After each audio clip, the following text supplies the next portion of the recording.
Good afternoon.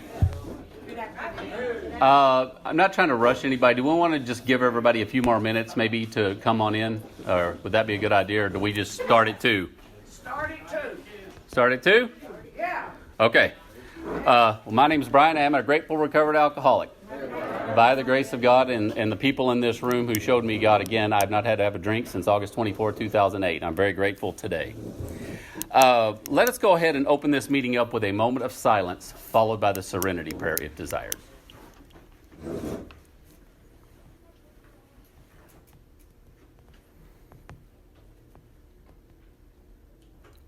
Together. God, grant me the serenity to accept the things I cannot change, the courage to change the things that I can, and the wisdom to know the difference. Okay, welcome to our 12 Traditions Workshop. I want to thank 710 again for allowing the District 13 to kind of, co-op this together. I had the idea, just kind of, we talked about it in district, and Chaz kind of mentioned, well, we want to do one too at 710. And so I said, well, I'll tell you what, maybe, I don't know, I'll go to y'all's board meeting and we'll see if they want to co-opt one together. I mean, it didn't matter. We were just thought, well, maybe we could kind of do a bang for the buck kind of deal. And they very happily allowed us to join in with them. So I want to thank everybody at 710. Thank y'all very much. And kind of the genesis of the idea, the traditions really, and Gary's going to go into, what this is, but it's kind of the structure that's allowed AA to carry from one era, from one generation to the next, and to hold it, intact to get us to where we are today when I got here and when all of you got here, and how it's going to continue to go on in place in the future. And it's always important for really, I think, to us to understand what the traditions are, because we don't have any trouble with the steps. But the traditions, I think, in the spirit of them, they can be, I think, a little contentious at times.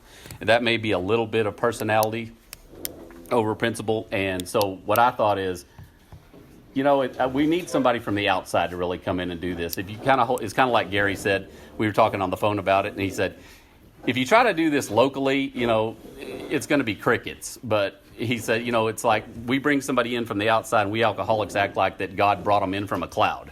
So that's true. I mean, we like outsiders, and I'd much rather hear one. I don't want to hear me speak on the traditions. I'd love to hear Gary. And without further ado, I'm going to get out of the way and introduce Gary Kay.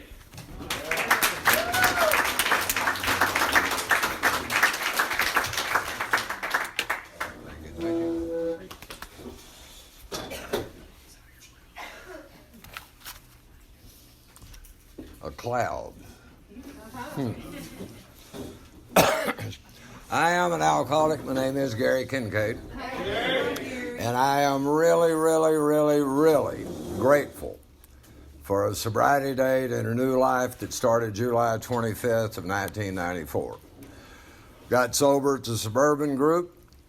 And actually, back then, I hope it's still that way, I got sober all over Midland and Odessa. We went to meetings everywhere, and I hope folks still do that. When I moved to East Texas, I go to little groups, and they're like 20 miles from another group. And I met people that had 10, 15 years that had never gone to another meeting.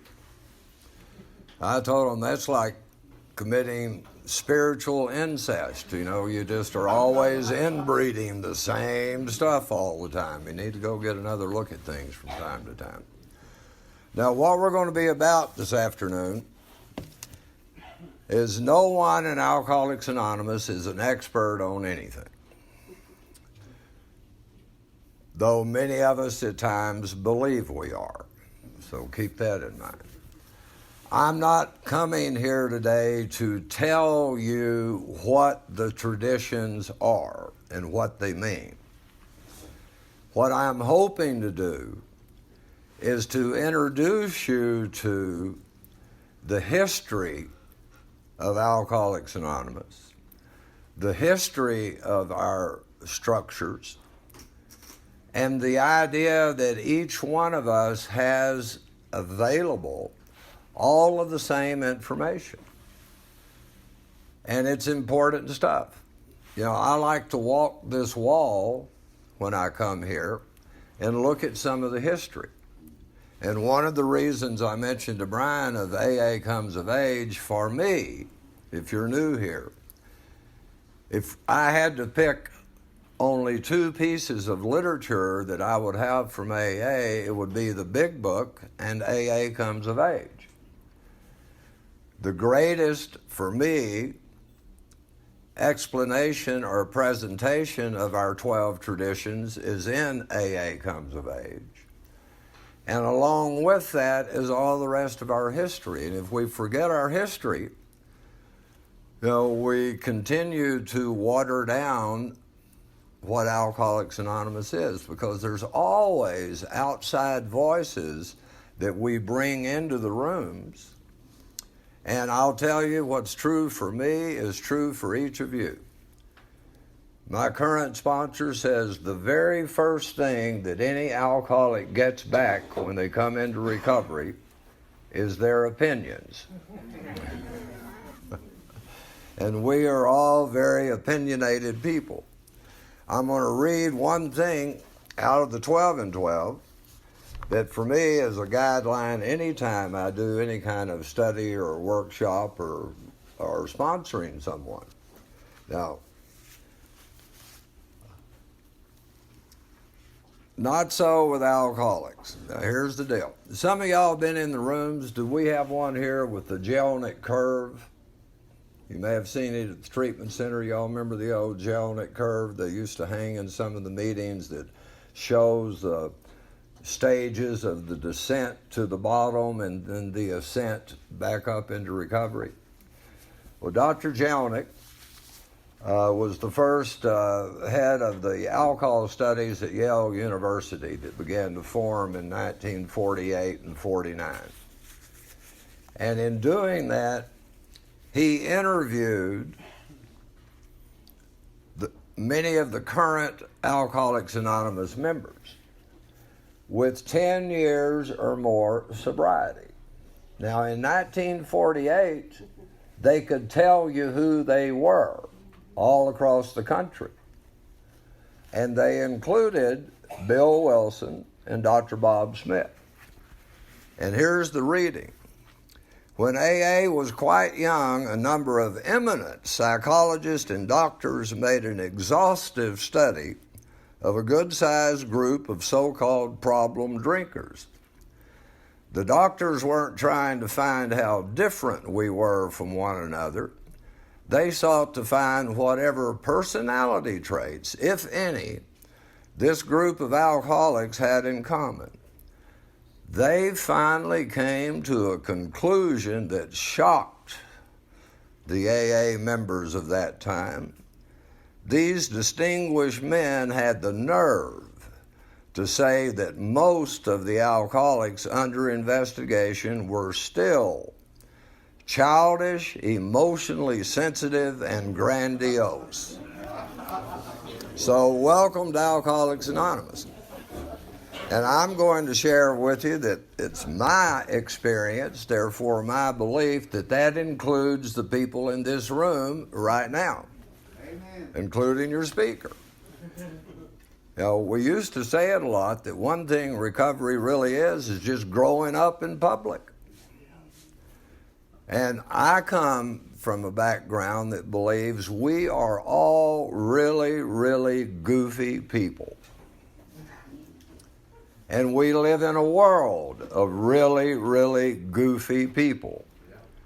Alcoholics are not the only ones who are still childish, emotionally sensitive, I love that one, and grandiose. We're not the only people that have resentments that are full of fear, that move quickly to rage. There's no difference between the people in this room and the people driving by out there as far as emotions and feelings and perceptions upon the world are like. The only difference between an alcoholic and the non-alcoholic is that we have that allergy that once we get started drinking, we can't guarantee when we're going to stop. And they don't have that. And we also have that obsession of the mind that even though when not drinking, we know that it's not a good idea to drink, without any kind of surrender to a program, it becomes an obsession. Simply means an idea that overcomes all other ideas. And it becomes a good idea or a necessary idea for us to drink again, forgetting about the allergy, and the cycle just goes on and on.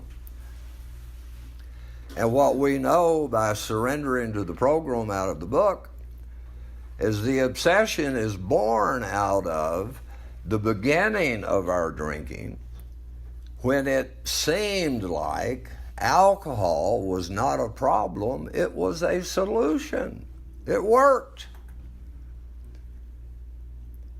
I share that there's a line in the doctor's opinion that describes that we were in full flight from reality, maladjusted to life.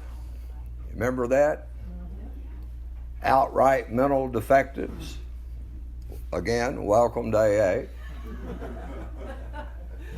But he's very quick to say that doesn't make us an alcoholic. Do we have any Al-Anons in the room? I would say full flight from reality and maladjusted for life works pretty well for you as well before recovery. The reason you and I are alcoholics and that obsession of the mind is born, it's like when we first began to drink on purpose, the alcohol could somehow reach inside us wherever the knob was and gave me the perception of being adjusted. It worked. And I had no way of knowing it doesn't do that for other people. So I'm on my life, living by the principles that were already there. A guy that was already maladjusted to life before I ever started drinking. One of the greatest comedy and tragedy lines I hear in the rooms of AA is people will say, well, when I was drinking, I was like this, as if the alcohol made us a jerk. One of the first hard words I heard at Suburban was, drunk words are sober thoughts. That I can't blame my behavior on the alcohol. The stuff I was doing while drinking were already ideas up there to do, and the alcohol may have emboldened me. It may have, put me in circumstances. Anybody here a blackout drinker? Any of y'all ever come out of a blackout down at Salvation Army folding and pricing clothes?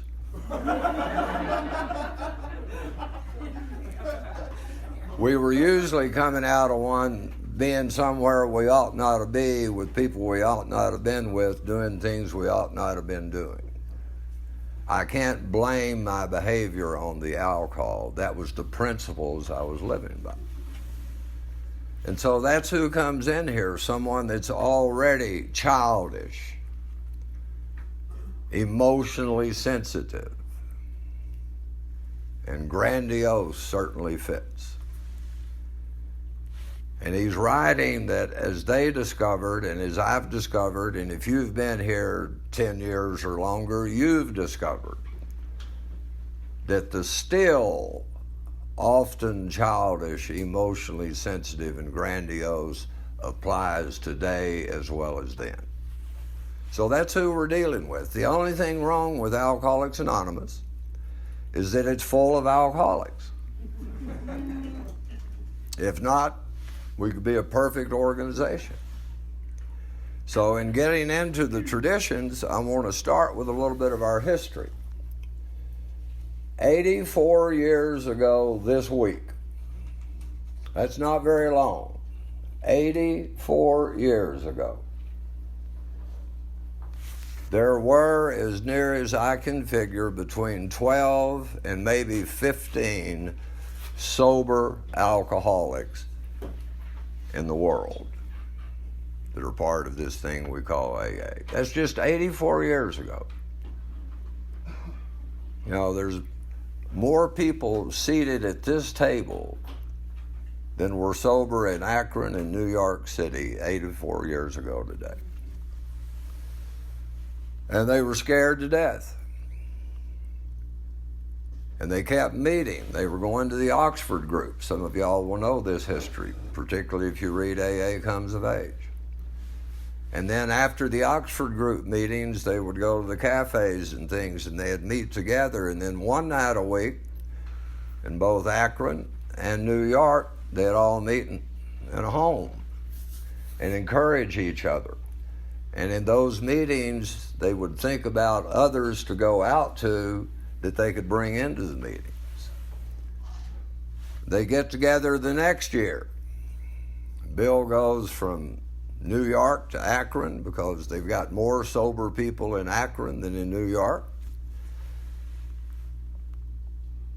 And there are more people in this room right now than there were sober 83 years ago in Alcoholics Anonymous.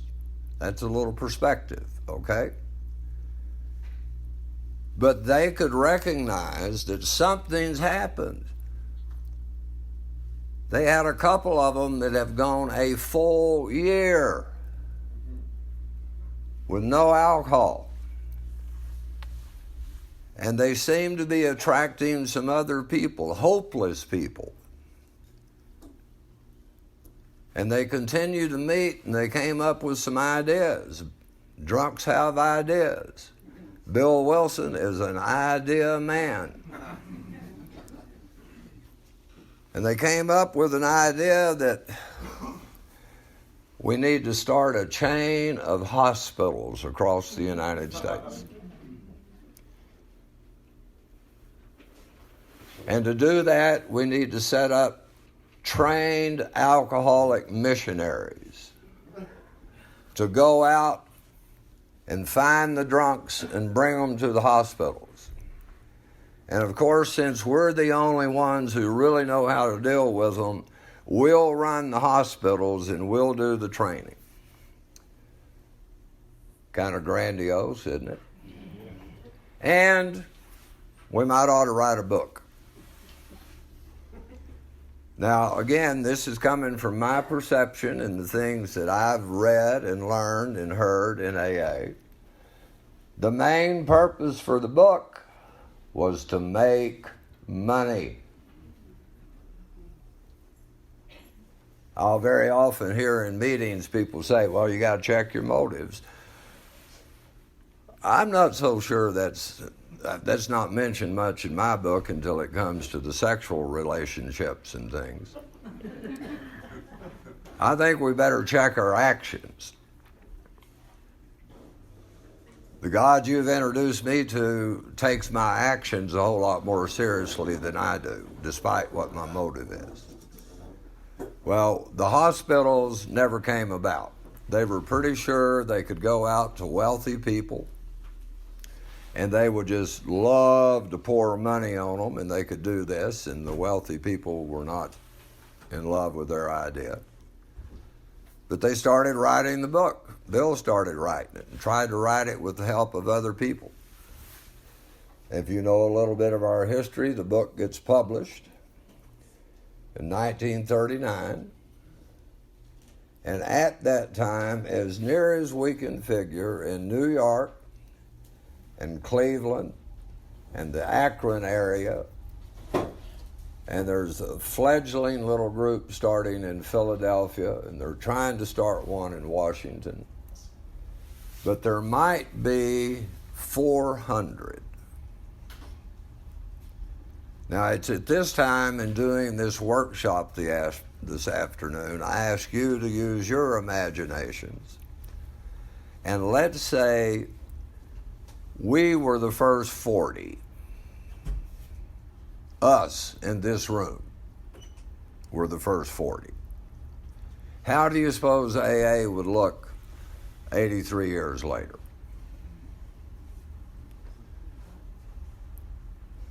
because that's what it's born out of, people just like you and I. Well, we know that they wrote the book. They believed the book was going to be wildly accepted, and it wasn't. As a matter of fact, they had to borrow money to pay the publisher enough to let the book out. They published, I believe, 5,000 volumes, and they had to pay the publisher so much to get volumes out, and so they had to borrow the money to do that. But one thing they're doing is they're going out where alcoholics are, and they're trying to bring people into the meetings. And they are going to their churches, and they are going to doctors, and they are going to policemen, and they're asking them, give us your drunks. They were not meeting in houses or having meeting places and waiting for the alcoholic to come find them. They were going out in search for them. And slow.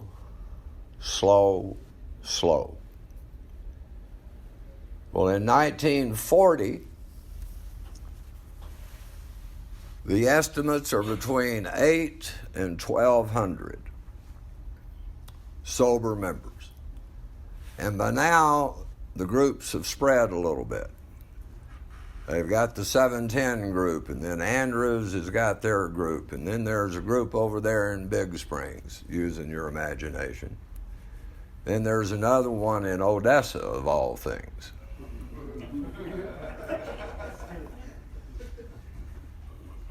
And you know what each group believes? We're the only ones doing it right. Now that never happens today. But they were beginning to have a lot of problems of who's in charge and what they ought to do and who's doing it right and who are we going to accept as members, and here are the rules we have, and this is what a meeting looks like, and here, all these, y'all are coming up with these ideas. Remember, you're the first ones. And you've got a copy of it over here, the Saturday Evening Post.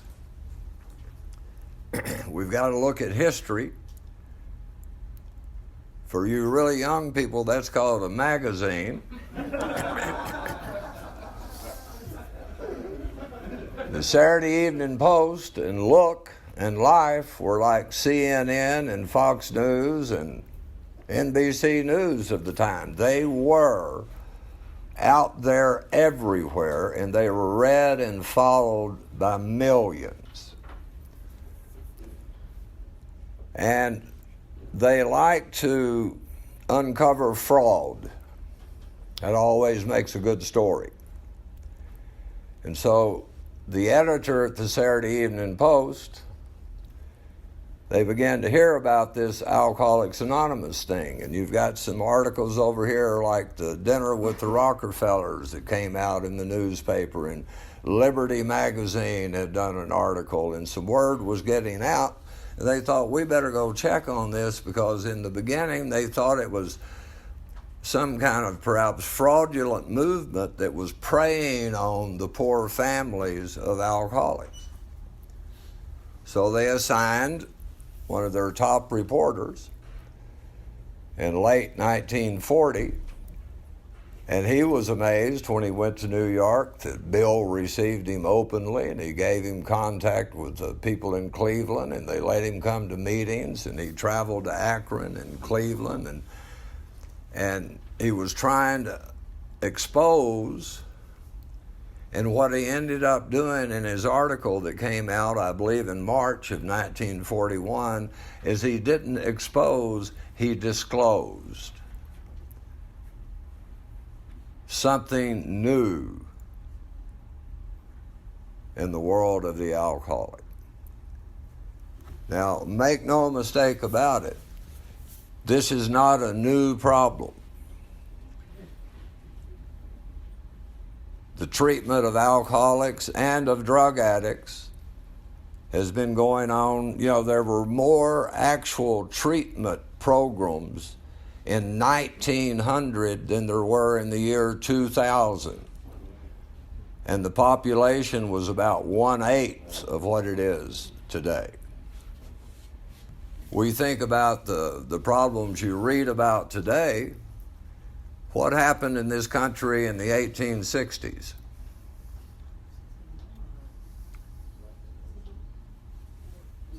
The Civil War. More people killed in that war than all the rest of our wars put together, and more people wounded. And think about the medical care at the time, and the lost limbs and legs and all of the wounds. And there was a new medical marvel that just hit the world at that time. What was that? Morphine.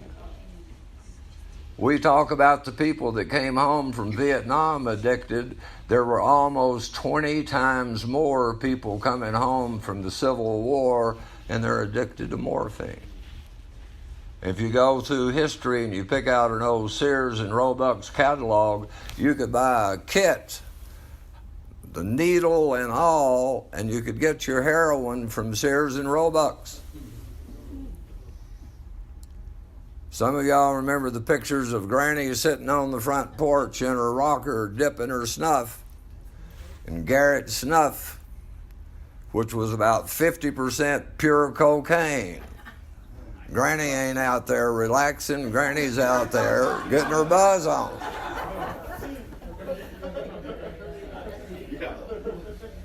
The per capita consumption of alcohol in the United States today is about 7 gallons per citizen. In 1900, it was 13 gallons per citizen. So drinking and drugging are not new, and they've been looking for ways from the beginning of time to do something about us. Anybody here ever done continuing education at Big Springs or Kerrville or Wichita Falls or Terrell? They're called state insane asylums. You remember those?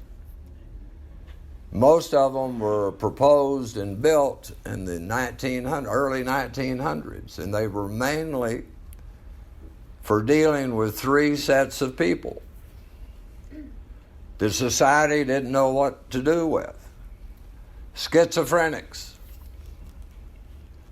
syphilitics, people that had syphilis. There were no antibiotics back then, and syphilis progresses to being an illness that eats away the brain and leaves people insane. And the third group was y'all. What about you? Y'all.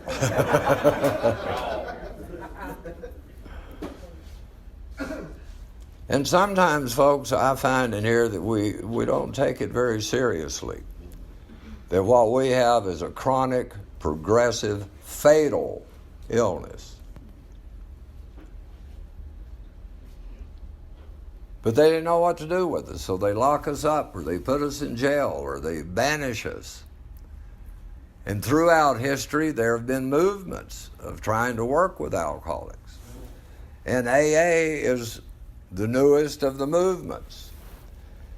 And this man writes that article, and there's about 800 to 1,200 of them, and immediately they receive, I think it's 8,000 inquiries from people wanting help.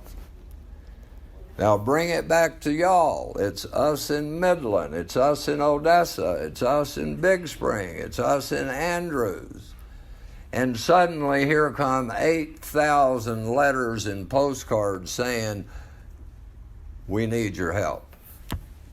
How are you going to respond? Use your imaginations a little bit. They responded to everyone. It's going to scare the heck out of you. But you're going to be committed enough, if you're like these early AAs, every one of them got a personal response. And they started sending out the books. Now, Bill Wilson and Dr. Bob can't meet with all of them.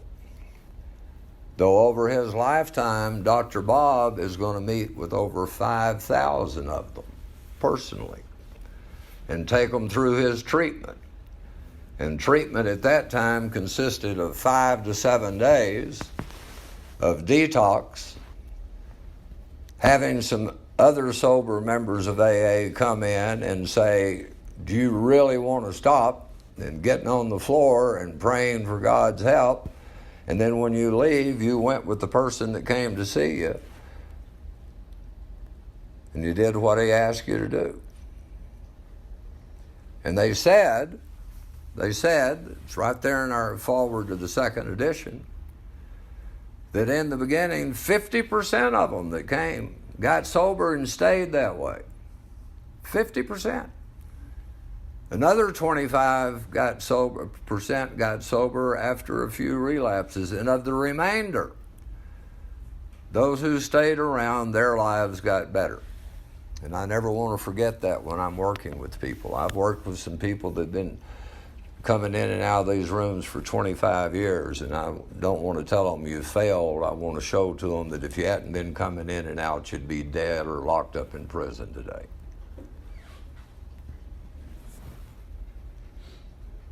One of the guys that was instrumental to AA in this area, Cotton, I think he came to his first meeting in 1949. He got sober in 1962. But he never quit coming. So now they're exploding. And they got groups starting in lots of towns, and all they've got's the book, and they've got no contact with anybody. And they're having a lot of trouble.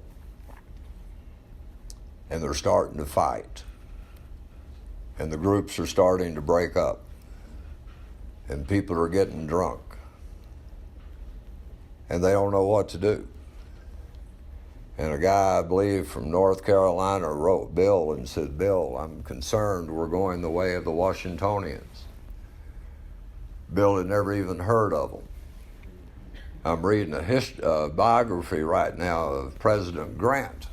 And I notice in the first 40 pages it's mentioned that Grant joined the Washingtonians to deal with his alcohol problem. The Washingtonians started out, I believe, in 1842, and within 5 years, they had nearly 500,000 members. AA, after 5 years, has about 400 to 800. After 8 years, nobody could remember that the Washingtonians had ever existed. And Bill went to the library, he read about them, and he could see many of the things that they did were problems that the people in Odessa and Midland and Andrews and Big Springs were having. Personality problems. Who's going to be in charge? Who's right? Who's wrong? What's the right way to do this? Who do we let in? Who do we keep out? So they had started this little magazine called The Grapevine, looking for something to give connection to every group, to everybody.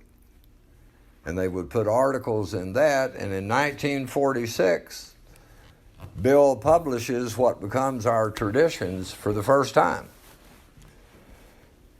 Now, some of the people in Andrews thought they were good ideas, but the people in Midland and Odessa thought they sucked. You know why? Come on now. Huh? Yeah, it wasn't their ideas. Some of y'all may have got to know Cersei. I got to meet Cersei. I was about a year sober, and Jerry Graves said, we're going to La Mesa Thursday night. I didn't want to go to La Mesa. But I went to La Mesa because the sponsor said, get in the car. You got in the car. I met Cersei. And at that time, he looked like he had just come out of the funeral parlor. He had been embalmed and somehow was walking around. Now, he's going to live another 16 or 18 years. Got sober, I believe, in 1946, and he died with 60-something years sober. All through East Texas, including the group I'm a member of now, you walk in, you'll have huge photographs of Bill and Bob. Cersei spoke at every group in East Texas, and when he came to speak, he brought them the photographs to put up on the wall.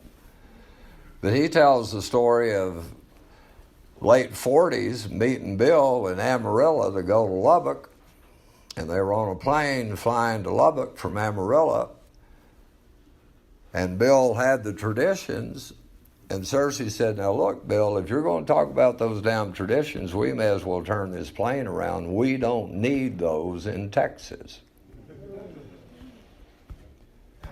Now then, I don't believe that's all that unusual. I have heard that. I've had 5 home groups now, and I've been around others. And I've heard, I can't tell you how many times, at business meetings or steering committee meetings while bringing something up for a group conscience, we never did it that way before. That's not how we used to do it. Here's what we need to do. So it's not unusual to me that Cersei didn't want to do it because we don't want to do it. And he had to talk Dr. Bob into it. And some of y'all, again, if you read AA Comes of Age, you'll know that in 1950, at the first, what becomes the first international conference, they'll hold one next summer in Detroit. We hold them every 5 years. The traditions were passed, though not in the exact form that they are now. And I've heard a tape of those. And it's almost like what they did is they had different people get up and read them. Now, here's an amazing thing, and this works in AA. It really works. You may not have heard this before. So this may be news. This may be the only thing I get to share with you that has any meaning today. They read the black part.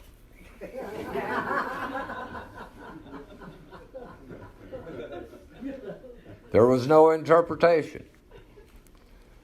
They meant what was written. I remember my sponsor telling me early on to go home and read the chapter to the agnostics and to tell him where I find God. And as he was walking away, he said, just read the black part. 2 days later, I got with him and said, Jerry, I've read it, and I've read it, and I've read it, but I can't find the black part. Now, if you're new, what he was saying is just read the words as they're printed. You don't need to add your tack on them or your opinion of them or your interpretation of them. The program of Alcoholics Anonymous, the way our principles are laid out, the black part means what the black part says. Now, it's not that easy, of course. And that's why we have these 36 principles that we have. And as it was mentioned at the noon meeting today, many of us are familiar only with the first 12 principles, the steps. But the traditions are also spiritual principles. The concepts are spiritual principles. The concepts were published in 1962. Though we can find evidence in Bill's early writings that he started writing about those in 1950. And actually, we have more than 36 because for some people, the warranties. Now, I'll bet if you're in this room, once I got past the traditions, probably half of you are lost with the idea of the concepts. And maybe even more are lost with the ideas of the warranties, but they're all part of how we operate.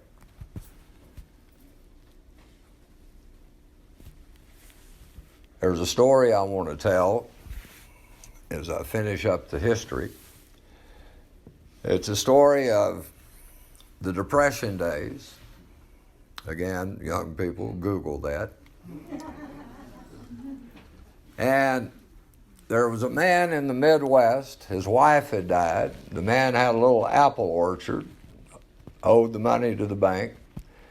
He had one son, and his son was slow.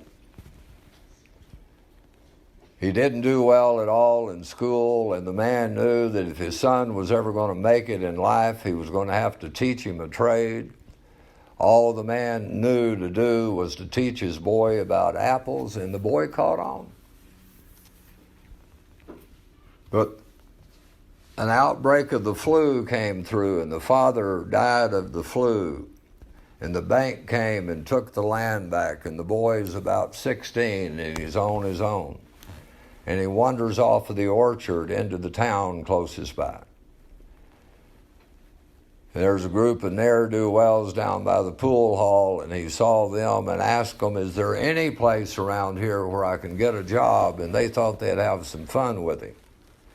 They said, yeah, down the street, there's a big house up on the hill. They're hiring.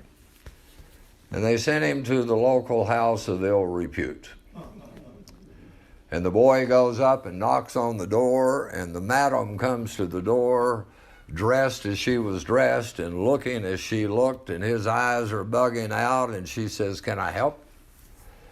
He said, well, ma'am, I'm looking for a job. And she said, you're in luck. You came to the only place in town that seems to still be making money during the Depression. I need a bookkeeper. And the boy said, oh, ma'am, I can't read or write. And she said, well, you look like you're hungry. Go to the kitchen, take anything you want,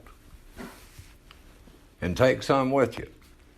And he got back to the kitchen, and he looked over in the corner, and there was a bush of apples spilling out on the floor, and the boy didn't know much, but he knew apples.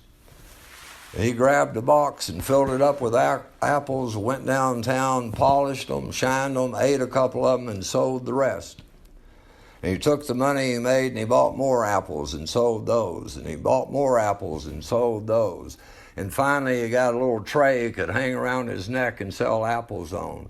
And then he sold enough he could get a little push cart. And he knew apples, and he kept selling apples, and finally he got an old truck. And on the side of the truck he said, we know apples. And he did so well, he got another truck and another truck and another truck. And after a number of years, you could see trucks going up and down the highways of that state saying, we know apples. And the man then thought, you know, God has blessed me so much, I need to give away some of this money I'm making. He got an attorney, talked to him about setting up a charitable trust. The attorney called him back into the office with the paperwork and said, now, sir, read that and you'll sign here. And the man said, son, I can't read or write. And the lawyer said, you can't read or write, and you own this big corporation? Can you imagine what your life would be like if you could read or write? And he said, yeah, I'd be a bookkeeper in a whorehouse.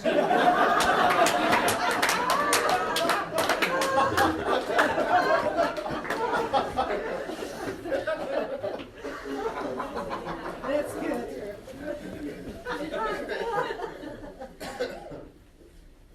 Alcoholics Anonymous knows one thing. We are not experts on alcoholism. What we are is experts on alcoholics of our type. And everything that we're about is a program that's been set up to help alcoholics find a way to live where they don't have to, need to, or want to do anything to change the way they feel from the neck up, and a way of life where they can find some sense of ease and comfort in their own skin no matter what's going on out there. And from the very beginning, they recognized that we're going to do one thing and one thing only. That man didn't decide to start a major fruit stand. He knew apples, and he sold apples. And Alcoholics Anonymous recognized they had a plan, a program of action that would work for alcoholics. And so they began to set up to make sure that that plan didn't get lost. And before we take a break in a moment, I'll share with you the thing that's behind my presentation and my experience with our traditions. As I mentioned earlier, there have been movements going back hundreds of years trying to work with alcoholics. And none of them have lasted, and none of them have worked. Why is it that AA has and they didn't? I think that's a very pertinent question for us. Why is AA still here and those others are gone? And most of them gone in short time. What makes Alcoholics Anonymous any different from any of those others?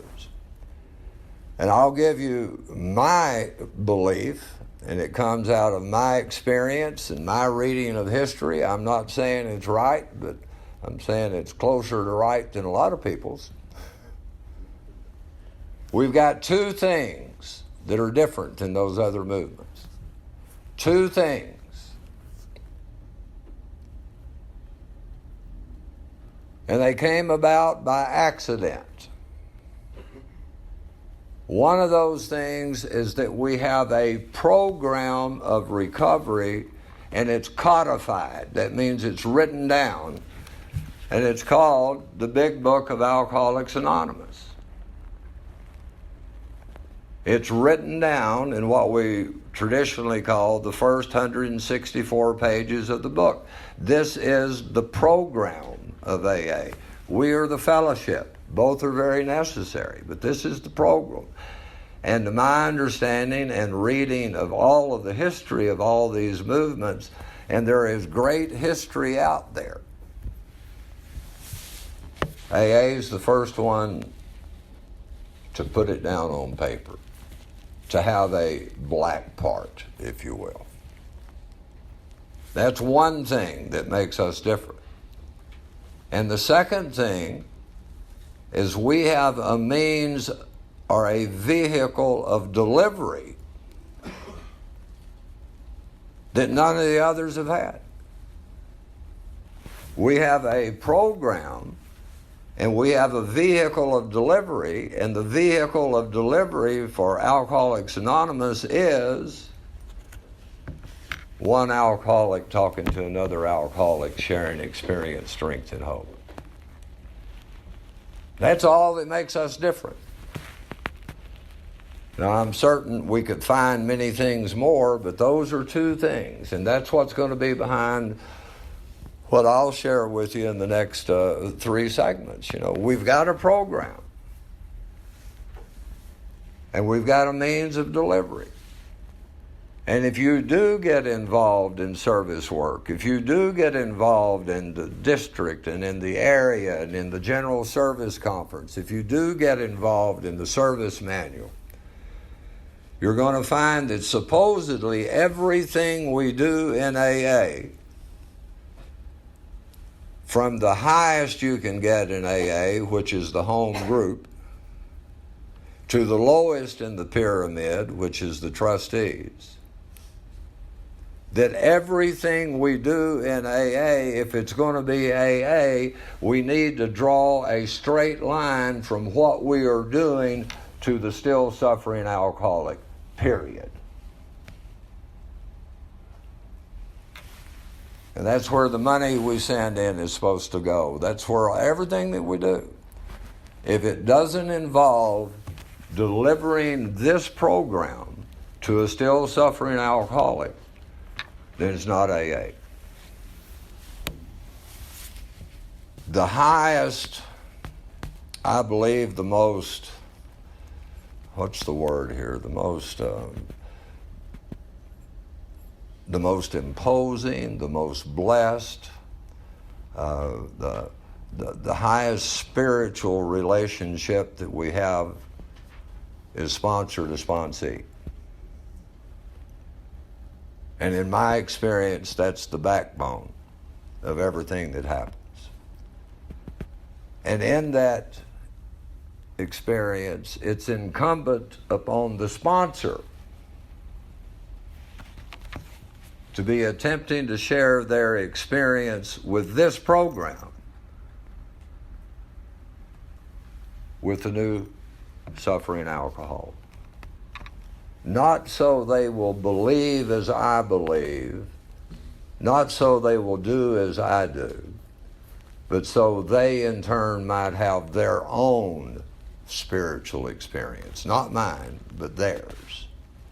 And that they in turn might seek to share that with others. And when these traditions are coming out, that's getting lost. And it's becoming so personality driven. And remember this group of erstwhile alcoholics that's still childish, emotionally sensitive, and grandiose? Well, what's one of the things that nearly all of us loves to do more than anything else is to be right and to win. And it's got to be my way. And that's what we bring to the table. Unless I can find some way to surrender to other principles, those are the ones I will live by. And the first surrender is to the principles of the steps. Then there's another surrender to the principles of the traditions. And we'll take a break and get into tradition 1. Thank you. 10 minutes. 5 after 3, we'll come back.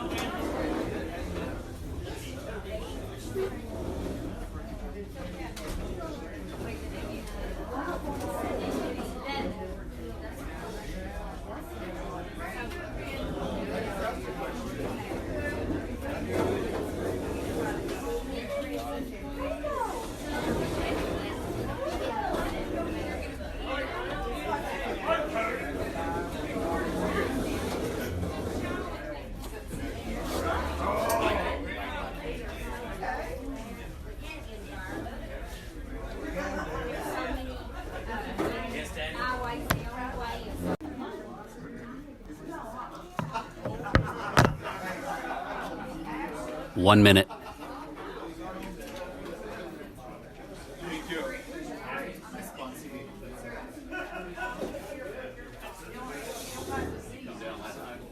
No, nothing we don't already have. Okay,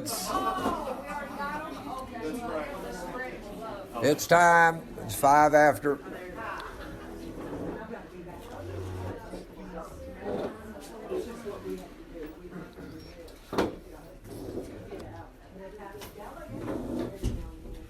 I mentioned earlier that one of the first things an alcoholic gets back in recovery is their opinions. And one of the first things that seems to happen to most of us is we get really, really cheap. There's a donation bucket out here for helping with the expenses of this thing, so overcome your inherent cheapness. I was a guy back, it's more stuff young people have to Google, but Google counter checks. Yeah. And man, back in the day, as long as they had counter checks, I had money. And if I had $20, it didn't bother me a bit to tip 5 of it. Then I come into AA and it's like, God, they want me to go up to $2 for a meeting, and so we get cheap. So unstop your cheapness and stop by the can out there. Thank you, Gary.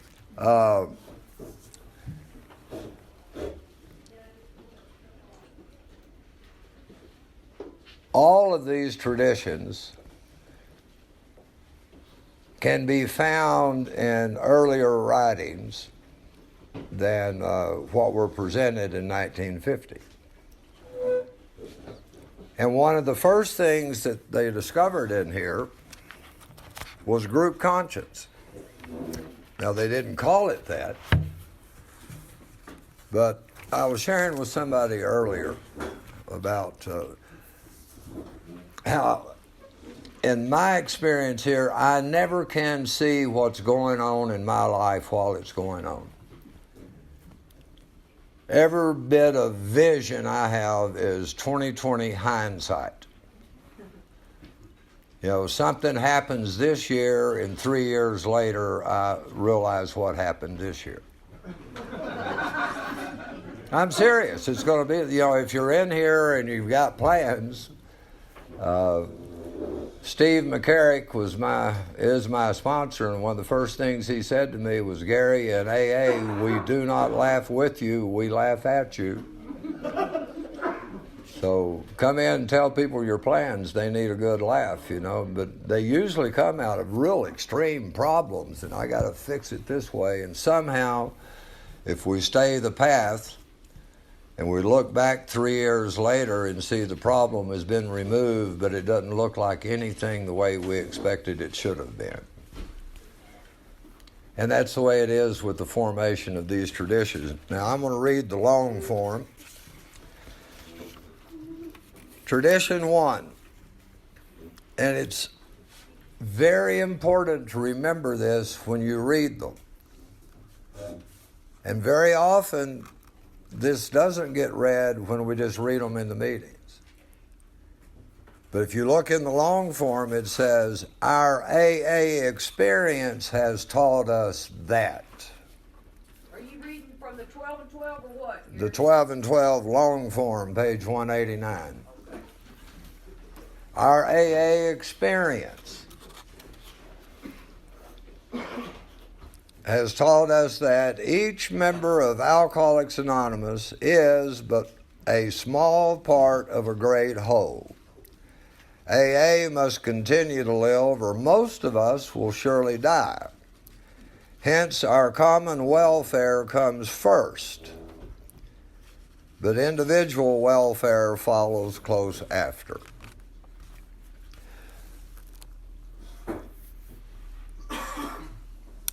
I've asked this question at dozens and dozens and dozens of places.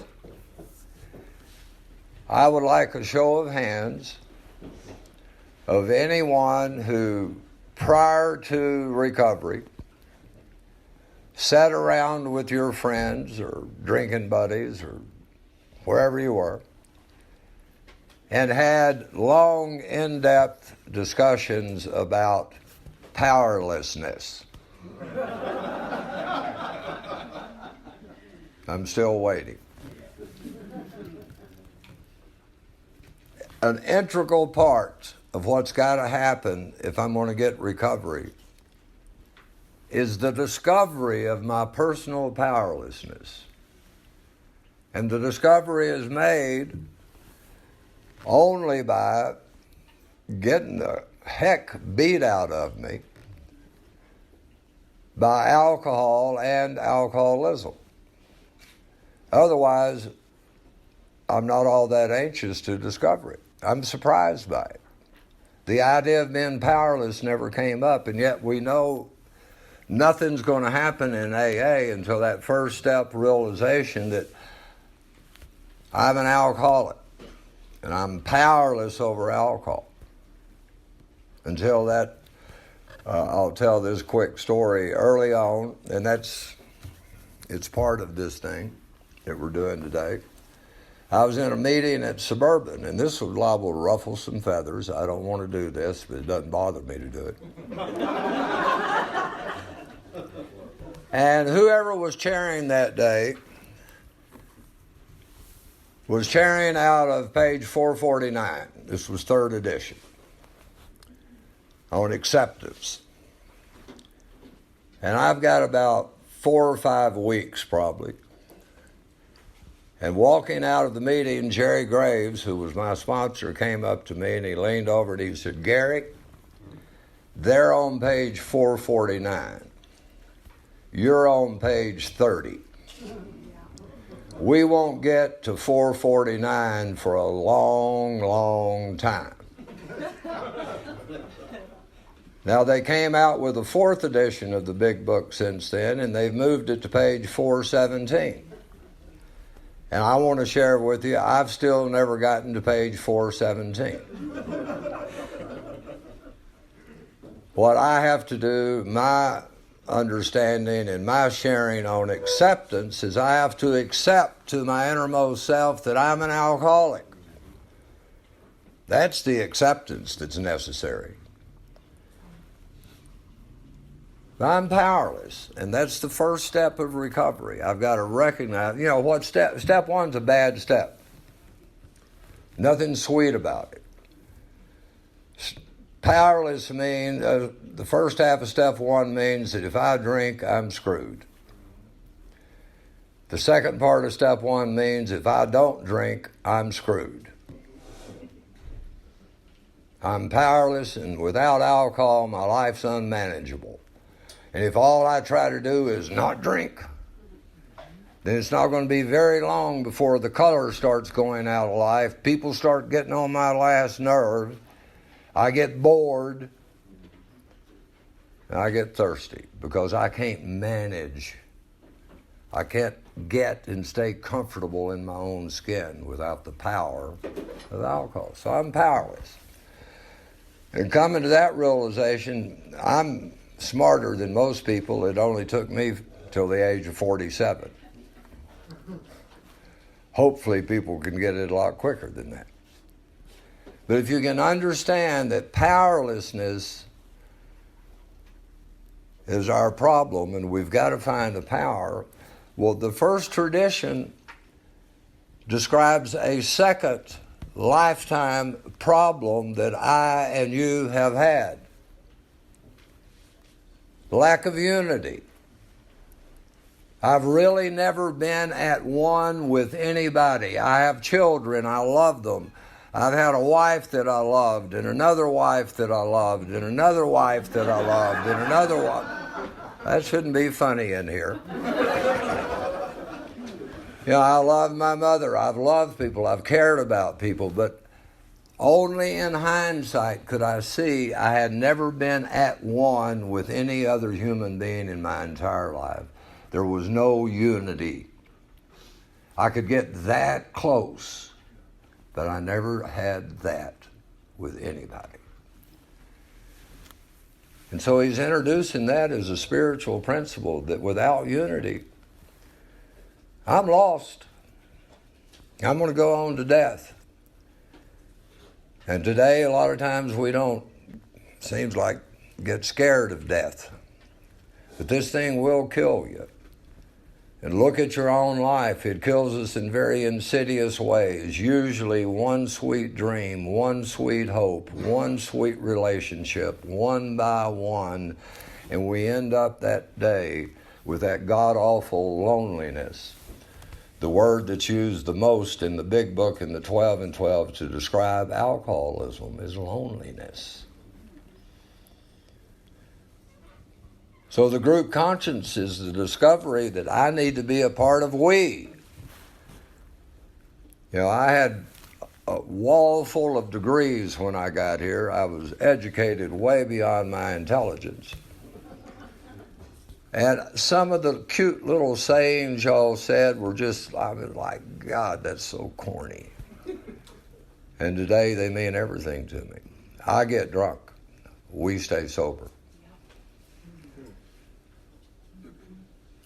I don't go out and get anybody sober. We have a program and a fellowship that anybody is invited to and welcome in, and anybody can get sober. But it's got to be a we program, and unity is a part of it. And so group conscience is about how do we as a group conduct ourselves so that everything we do as a group, we can draw that straight line from that action or that decision to the alcoholic who's still suffering. And all of us want to do that. And the reason I've been very ineffective at varying times in my life is I lose sight of what our primary purpose is, and I get into wanting to be right or wanting to win or believing I know what's best for other people and get back into I. Me. And I forget the we. Group conscience, there's two words that I find that are thrown around more in AA. Thrown around so much sometimes that they lose their meanings, and that one of them's group conscience, and the other is amends. I just hate making amends. I called my boss a jerk today. I've got to make an amendment. Only an apology, not an amends. An amends is a whole different spiritual process. And a group conscience is not a... We had our business meeting Thursday night in my home group. And we've got some stuff we really need to look at. My little group is pretty weak. And one guy right away, and it could have easily been me on any other night, we're doing it after the meeting, and his first word, hurry up, get everybody in here, I got things to do. Now, don't tell me that hadn't been you and I a dozen times. Let's get on with it. We've only got one thing to talk about. Well, that's not really a group conscience. And very often I find that a business meeting gets confused with a group conscience. They're different. But there really is something that happens with a group if we try to surrender to the principles of this program, then that group conscience happens. And eventually, very seldom the first time around, in my experience, does the group do what it ends up needing to do. But eventually, I've seen it happen in a number of groups where they end up surrendering, compromising, moving forward, and the thing happens, or they die. And Bill writes several times that a group dying is not a bad thing. It just means they weren't doing what they were supposed to do, so they ought to die. That's kind of harsh, but I've seen that happen. So the main principle out of the first tradition for me is unity. You've got that line in the big book. I think it's in the chapter, there is a solution of we're people who normally would not mix. You remember that? I swear to you, I was here 9 years before I understood what that meant. I mean, I've read it. I used to think and would tie that along with the later tradition of we got to put principles before personalities. I thought that meant I had to put these principles before your personality for a sweet guy like me to get along with somebody. And I was here 9 years before I realized and I suggest you, are people that never mixed with anybody.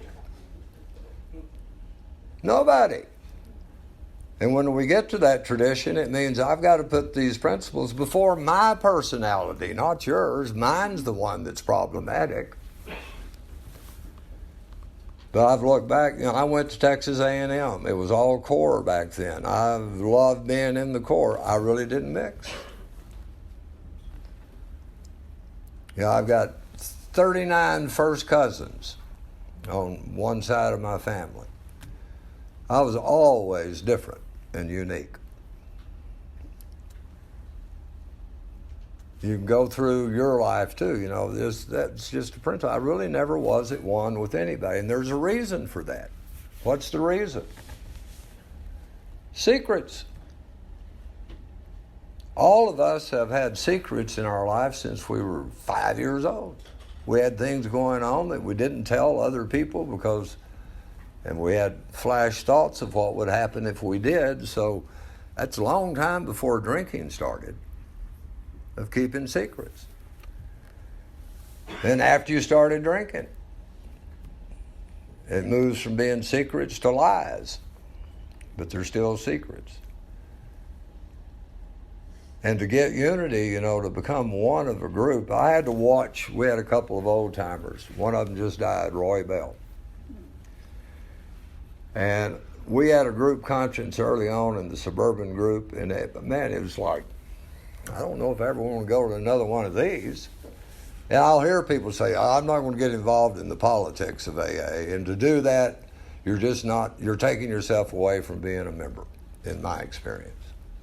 Because it's not politics. It's a spiritual exercise of growth, and growth is sometimes painful. But I believe they were trying to decide about a new dishwasher. And there was a knockdown, drag-out fight about the color. Swear to God, people were yelling at each other and all this stuff. And there's a lot of people in there. And I've been listening to these people in meetings talk about, God means everything in my life. And and suddenly it's, you SOB, you did, it's like, what happens? And I watched some people like Roy. I watched Roy in particular. You just sat back. Let them go on. And they kind of got through it. It came time to vote, and I watched him. He stuck his hand up, and about 3/4 of the room stuck their hand up the same way. And we had other things going on. Some of you have lived through the smoking, non-smoking. Big deal in AA. I'll use that again as we mix these together a little bit, but I think at Suburban, the first time the vote was like 115 to 3 to keep smoking. But somebody knew the guidance that our traditions and our concepts give us. And so there was a minority voice after the vote. It's what you do in a group conscience. You can vote, and it can be 49 to 1. If that one wants to have a voice about why they think the 49 might look at it a different way, they get to speak. And if only one of the ones who voted that way said, I've changed my mind, then the whole thing gets reconsidered. Because we always listen to the voice. Because what we're trying to find in AA is not who wins and who loses, but how are we going to draw that line most directly from what we do to the still suffering alcoholic. And I think that person gave the examples of a couple of people that could not come to a meeting because of severe smoke allergy. And it overrode all those people who said, everybody smoked in the bars and that never bothered them. And, we forget half of members of AA were never bar drinkers. But just the idea that an action we're taking for our comfort might get in the way of someone else receiving this message overrode the whole thing. And the next vote was like 115 to 3 the other way. And I was amazed in watching that, like, what in the hell just happened? Well, what happened was what the second tradition says. For our group purpose, there's but one ultimate authority, a loving God as he may express himself in our group conscience. Critical word there for me is may. He may express himself in our group conscience. He may not. I found that God can't express himself to me if I'm busy talking or if I've already got an outcome in mind of the way I think it ought to be. I'm one of the ones that's been guilty prior to a group conscience going around to people trying to make sure they voted right. trying to win. I'm probably the only person in the room that's ever done that. And having the thing end up as kind of a knockdown, drag out, and that's because God didn't show up, because when I'm so busy and others are so busy yelling and arguing, there's just not any place for the voice of God, which I found to be usually a whisper and not a yell. I've tried to use that as guidance for myself, both in the home group level and in district and then in areas when I'm a part of something, to realize that my tone of voice means a whole lot. If I've got to yell or break in on somebody, well, God doesn't have a shot of showing up in what I've got to say, because God, of my understanding, doesn't scream.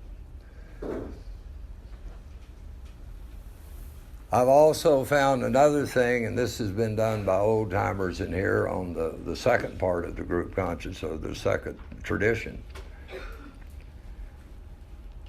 I've been to a number where the vote was very close.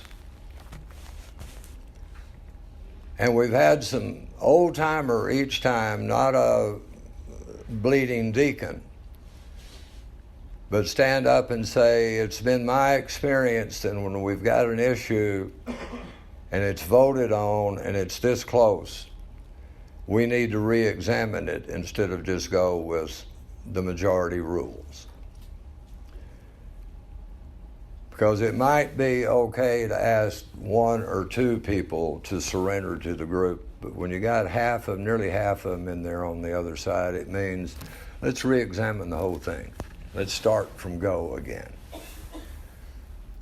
Because I found that if I'm working or trying to work a spiritual program, God is always involved in win-win, never in a winner and a loser. If it's God, it's win-win.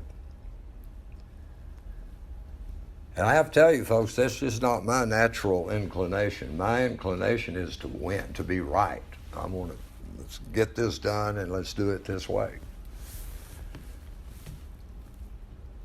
But that's, we really believe that God's running this thing, then I've got to be willing to surrender myself to maybe I'm not right. The third one, any questions on one or two? The third one's tough for the people that have been here for a while. Now again, I'm going to read the long form, and I think we took a hit when we moved from the long form to the short form. Our membership ought to include all who suffer from alcoholism. Hence, we may refuse none who wish to recover. Nor ought AA membership ever depend upon money or conformity. Any 2 or 3 alcoholics gathered together for sobriety may call themselves an AA group, provided that as a group they have no other affiliation. Do you know you don't even have to register with New York to be an AA group? We highly suggest you do, but it's right there. 4 of y'all decide you want to become an AA group and meet in your living room and call it the Living Room AA group. You can do that. Remember, all these are guidelines and they're all traditions, and there's no one in AA that can come to the group here or any place else and say, if y'all don't quit doing it this way, we're going to get rid of you. You can't do that. You can't even tell one of your members how to behave in the meeting. You can suggest, but you can't tell them.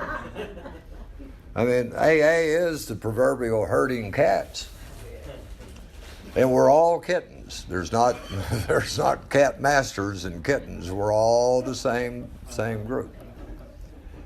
The reason I say Tradition 3 puts all of the pressure, if you will, on the people that are already here is that we have to exercise tolerance.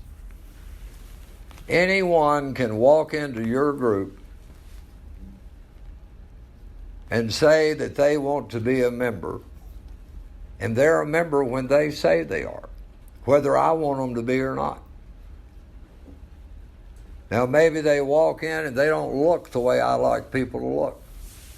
Or maybe they walk in and they're not a nationality of what I want. Or you go on down the line. That's just not somebody I think ought to be in our group. I've got to practice tolerance, saying, they say they're a member. Equal to me. And we have the group conscience that night, their vote's the same as mine. Now, people will say to me from time to time, well, what about the people that aren't really alcoholics and they're just in here? I'll tell them, don't worry about it.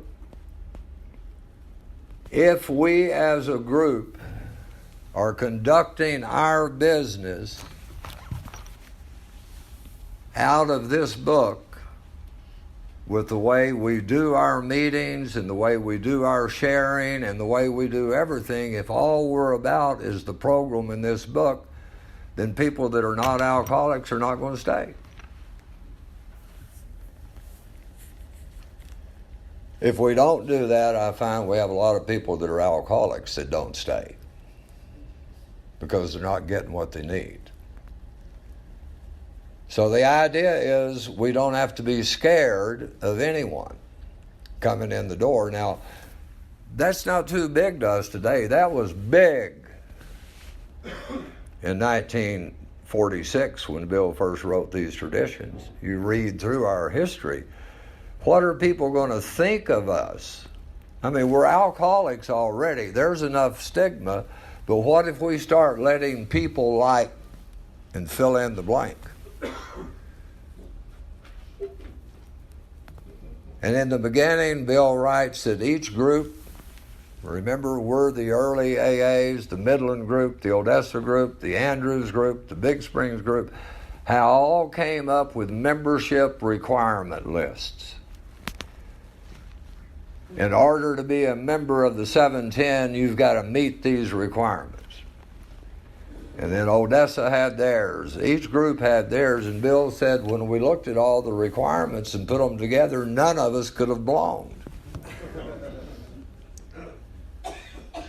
And so the principle of tolerance that's in Tradition 3, we're first introduced to it in our 10th step in the book. I think they trick us. Again, the show of hands. How many of you came in off the street, beat all to heck, looking for a new life so that love and tolerance could become your code? They didn't tell me that the first day. But Tradition 3 reflects that. And it reflects a spiritual illness, or a part of the spiritual illness of alcoholism. And that's the main thing that I and you have to surrender, ever have to surrender, is my judgment. I've been judging everybody since I was that big. Who's good, who's bad, who's right, who's wrong, who's dangerous, who's not. Judgment. And I still do it. And we all do it. We judge people the way they look, by gender, by sexual choices, all of those. Just judge the hell out of everybody coming. And there's not any room for that in here. And if there's no room for it in here, there can't be any room for it in the fellowship. So I've got to have a bit of trust when somebody like Jay walks in and says he wants to be a member. Well, man, everybody in Midland knows if you let Jay in your club, it's going to hell. Poor Jay. Well, Jay gets to be a member if he says he is. I've got to practice tolerance. And I've also recognized that I've got recovery, so I've got to believe that this thing works. And it works in every case on every person. And if Jay comes in here, the Jay that walked in here, if we can take him through this program, he won't be that Jay anymore. And he doesn't know that yet, but I'm supposed to. And the stuff that we do in our group conscience all the time when we're meeting about what we're going to do in here and how we're going to do it has to keep in mind that we are people who have experienced the power of God changing us. And we've come to believe that that'll work on anybody. You know, all my life before I got here, I heard that thing about you. You know, how many of y'all hear it in meetings? You know, I just don't know. I've been hurt so much, I just don't know if I can trust anybody ever again. And that's the old thinking, you know. I get brought up to believe I'm supposed to love God and trust people, and I get in here and start a spiritual way of life and found out that's been backwards the whole time. I'm supposed to trust God and love people. So I don't have to have any fear of whether people break my trust or not. All my job is to love them. That takes a daily surrender. But that's the spirit of the third tradition, is that we don't leave anybody out. You know, one of the things that I'm most proud of about AA in my experience here is one of the first opportunities I had for work in here is I got to set up and develop the HIV/AIDS program for West Texas. There was nothing out here. And I fell into that. And while I was there, this is early, and it's in '95, and it's when the cocktail first came out, that people might have the opportunity to prolong their life if they took the meds. But part of the deal, as the director of the program, I authorized who could and who couldn't get them, and if someone was still actively drinking, alcohol made the cocktail toxic. And so I would not approve the meds for someone who's still drinking. It's tough. But you know, I think in that time I've tried to remember, and I don't want to use my memory too much because it always exaggerates, I find. But at least a dozen, maybe more, men and women from that program. It's when Big Mike and Dennis were out at Turning Point, and for my money, Turning Point was the best treatment program going. And I'd take those guys out there, and we'd bring them to meetings, and I'm sitting there in Odessa out on the porch. Some of those guys working in the oil field, you know, we had people in Odessa that had 15 years sober, but they couldn't spell cat if you spotted them 2 letters, you know. They just rough. But they knew how to do this stuff. And out on the porch, they'd be talking and using the language like those queers and this and that, you know, and it's just horrible stuff. And I watched the first guy I brought in, one of those old boys walked off that porch, put his arm around that guy's shoulder and said, "Son, I'm going to work with you." And somehow when that new suffering alcoholic came in, that guy was able to put all that prejudice aside. And it worked like a charm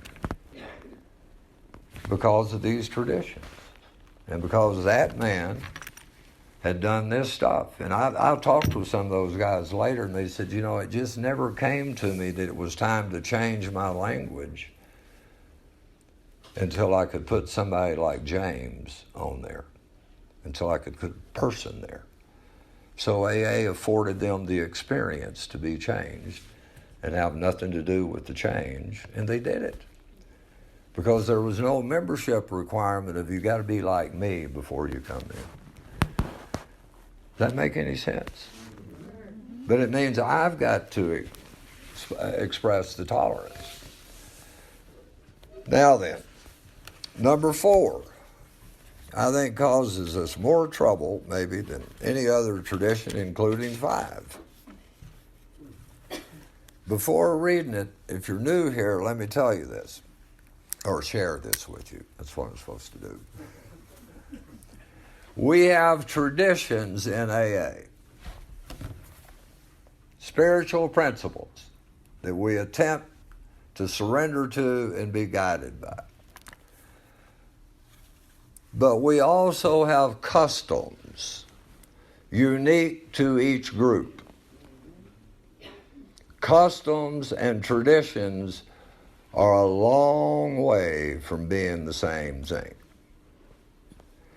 And very often I experience groups being more bound to their customs than they are led by our traditions. This is how we've always done it. That's a custom. Some of the customs of a group, y'all have got a meeting board here somewhere. How many meetings you have a week? That's a custom. The group gets to select that. Whether they're open or closed, that's a custom. Whether they're speaker or call from the floor or as Bill sees it, that's all. The group can decide any of that stuff. That's customs. Whether we meet at 5 o'clock or 5:30 or 8:30 or 11 in the morning, that's a custom. You get the difference? And we get real bound up on those. I'm going to tell you, here's the tradition, and I'm going to tell you two stories that I've been involved in where customs like to have ruined a group and denied recovery to a lot of people. With respect to its own affairs, each AA group should be responsible to no other authority than its own conscience. But when its plans concern the welfare of neighboring groups also, these groups ought to be consulted. Doesn't say they get to tell you what to do, but consulted. You know, for years here in this area, we had Basin and Suburban. And again, I'm smart. After a few years, I figured it out. Suburban always had their speaker meeting or eating meetings or dances or parties on Friday night. And Basin had nothing, so they wouldn't conflict. And then on Saturday night is when the Basin had their meetings and parties, and Suburban had nothing. So they wouldn't be conflicting with each other. And I found out later that went way, way back to when they started the groups. You know, they tried to get together, not who's going to be the best or the best group or the biggest group, but you know, how can we best serve the people of this area? Well, one way we can do it is by not being in competition with each other. But and no group, regional committee, or individual should ever take any action that might greatly affect AA as a whole without conferring with the trustees of the General Service Board. On such issues, our common welfare is paramount. Now, let me tell you what's going to happen if you confer with the trustees. They're not going to tell you what to do. They're going to tell you something along this line. In our experience, groups have found this to work the best, but they're not going to say you can't do this. So I'll tell you two examples of where customs like to kill groups and people where I've been a part of. It started when I was out here in West Texas. We'd hear a lot of people talk about the paper signers. It seems like people think that's a problem everywhere. Well, I went to a group in a fairly large town and found out that the probation department there sent its people, and they gave them a recommended list of people to be sponsors. And if their probationer got a sponsor that wasn't on the list, the probation office wouldn't approve of it. And they wanted the sponsor to be in touch with the probation officer to give feedback. Now, don't say ooh and ah. AA members were doing it left and right. They'd been doing it for a number of years. We can get way off course. Well, I've seen it in other groups say, the chairperson say, well, you didn't come in on time, I'm not going to sign it tonight. You know, like we're playing PO or something. Hell, if they want it signed and want to leave, let them do that. We don't tell people what to do. So I decided I needed to fix that. And really, that's the attitude I had. Good God Almighty, these, did the steering committee, we had the group conscience, and we decided, I think I decided, and they went along with, we ain't going to sign any papers for anybody. But if the sponsor wants to sign it, or the individual, but as a group, we're not going to sign it. Boy, I like that. I mean, it just shows they can't tell us what to do down there. And I missed something. I missed something real big. Those were human beings bringing those papers in. Those were not those people, because there's not any of those people. And some of them were already some of them were real alcoholics who already felt like they'd never had any unity. They were experiencing power, all the stuff that we all experience, and one more broken bootstrap and I may as well go kill myself or something. And I remember those times. And I hope all of us do every time anybody walks in.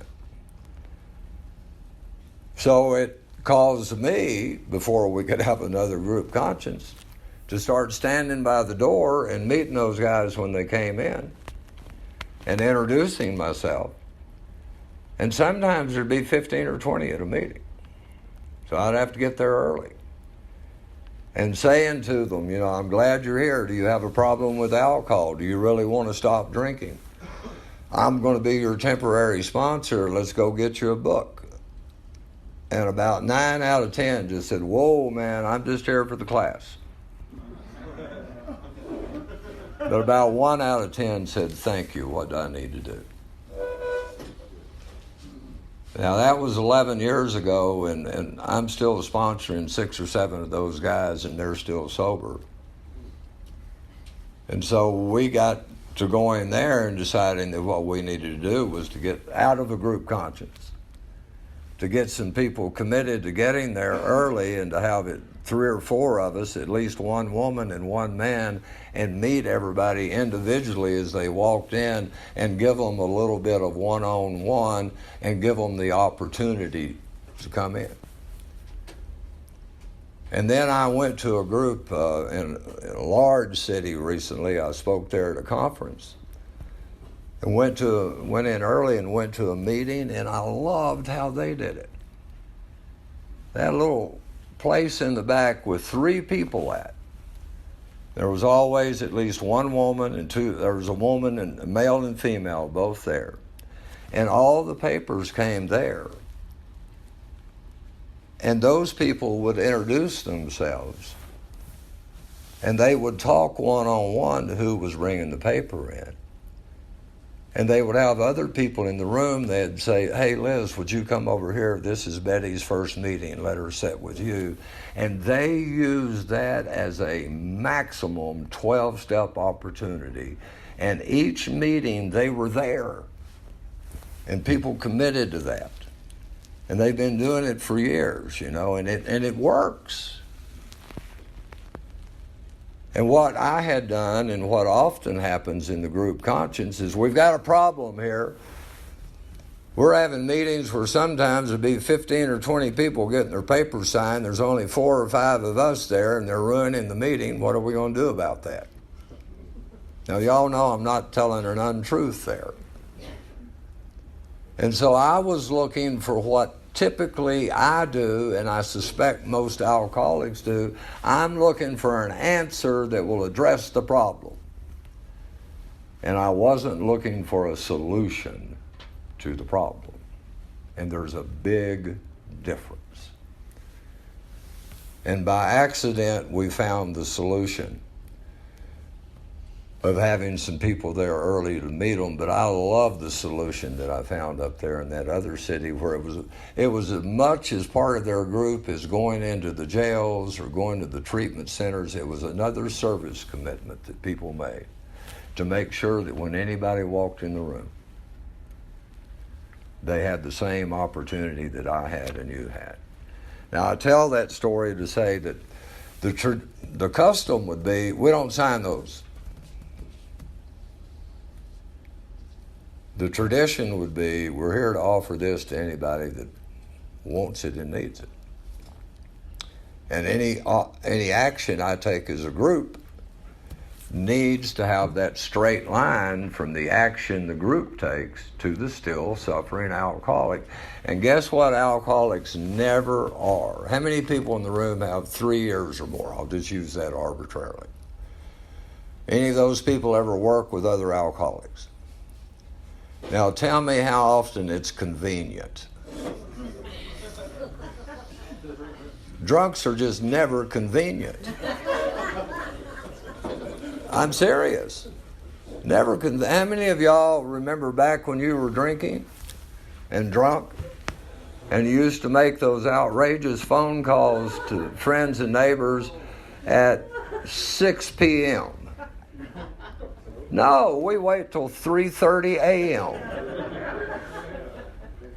Well, I've got to remember that being a part of a group conscience, that I am here to be of service, not to get served.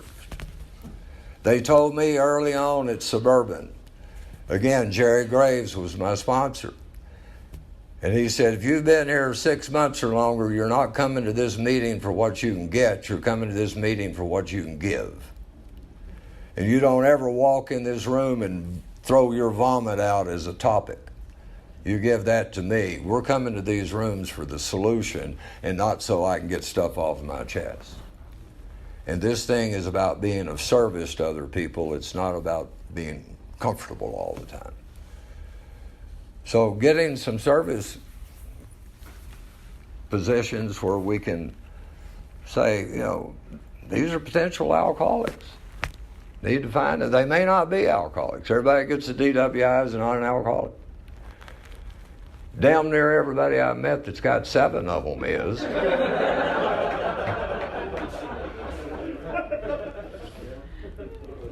And they were when they got the first one.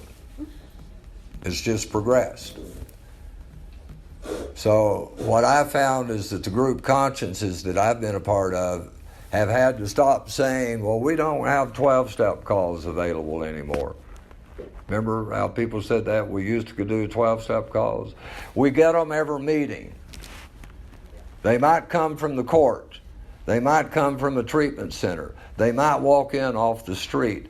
But every person that walks into the rooms of Alcoholics Anonymous needs a 12-step call, whether they're sent by the court or they come from a 6-month treatment center, because they hadn't had any AA yet. They've just had treatment. And there's a big difference. And I need to be in a group where we're conscious of that, and that when we have our meetings, it's how do we more effectively address the people that are coming in rather than thinking they're our problem. And it's really, I don't have any trouble with it today. Somebody will say, man, I'm just here for the class. I say, all right, you've come to a closed meeting. We don't enforce that at the door, but tonight you sit over there, we don't need to hear from you. Our open meetings are such and such, and I'm going to ask you every week if you've heard anything yet that you might want to take me up on my offer. Other than that, just come to the class. And nobody seems to have any problem with that. But it takes the group conscience looking at how we conduct our business. Now here's the other one I had. I went to one of the first places I moved in East Texas. Old group, and most of us were old people. And one room. And a gal came in that had 3 kids. And she brought them. And that bothered the hell out of about 2/3 of the people in the room. Woman won't take care of those kids, somebody. So they came up with the deal, you can't have any kids at the meeting. That's pretty rough. Here's a still suffering alcoholic. Now the kids and the noise were a problem. But what the group conscience did is it went to an answer rather than a solution. Answer, we don't want to deal with that problem. They can't come. So, luckily enough, before that could be voted in, we decided it needed to be talked about a little bit. And one of the ladies, she's died now, but I know she had to be late 80s probably, said, well, she met the woman and said, honey, I'll come to your house and take care of those kids. And you can go to the meeting. And then it came up that one of the other people, I think, felt so bad about that they started going. Guilt is a great thing to use sometimes in AA. I'm serious, it works pretty good sometimes.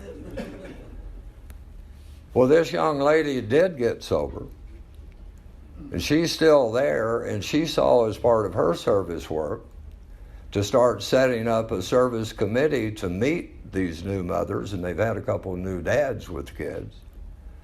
And they sit down with them, they 12-step them, they talk to them, and they've got a group of people together that make certain that woman or that man has the opportunity to come here to get what they need, and that the kids are not, quote, a problem or a hindrance. They've become another way of providing service to people, and it gets more people involved. And I bet out of all the groups there in East Texas, they have more single parents active and sober in that group than all the rest of them put together, because one group decided to not just answer a problem, but to seek out a solution. That whatever they did was going to draw a line straight from our action to the recovery of another alcoholic. And they didn't get in, well, we've never allowed that before, this our insurance, all that kind of BS that we can do. There's a solution. There's a spiritual solution to everything that comes up that stands in the way of somebody getting recovery. And so this fourth tradition says, you can end your meeting with the Lord's Prayer, you can end your meeting with a salute to Donald Duck. We're not going to tell you what to do. You don't have to read this or that. You don't have to read anything. You don't have to use conference-approved material. You can use blah, blah, blah. Now, we're going to tell you our experience says that's not going to be very effective. Our experience says that if you want to use the Bible as one of your meeting tools, you can do that, but you're going to have a pretty weak group and it's not going to grow. But you can do whatever you want to. But try and make sure that the action that you're taking, that you create as a tradition for your group, you can find that straight line from that action to the alcoholic. And that line, we'll break here in a minute, gets talked about in our book. Remember, for those of you that might have missed it, the two things that makes AA unique is we've got a program and it's codified, it's written down. And we have a method of delivery that's one alcoholic talking to another.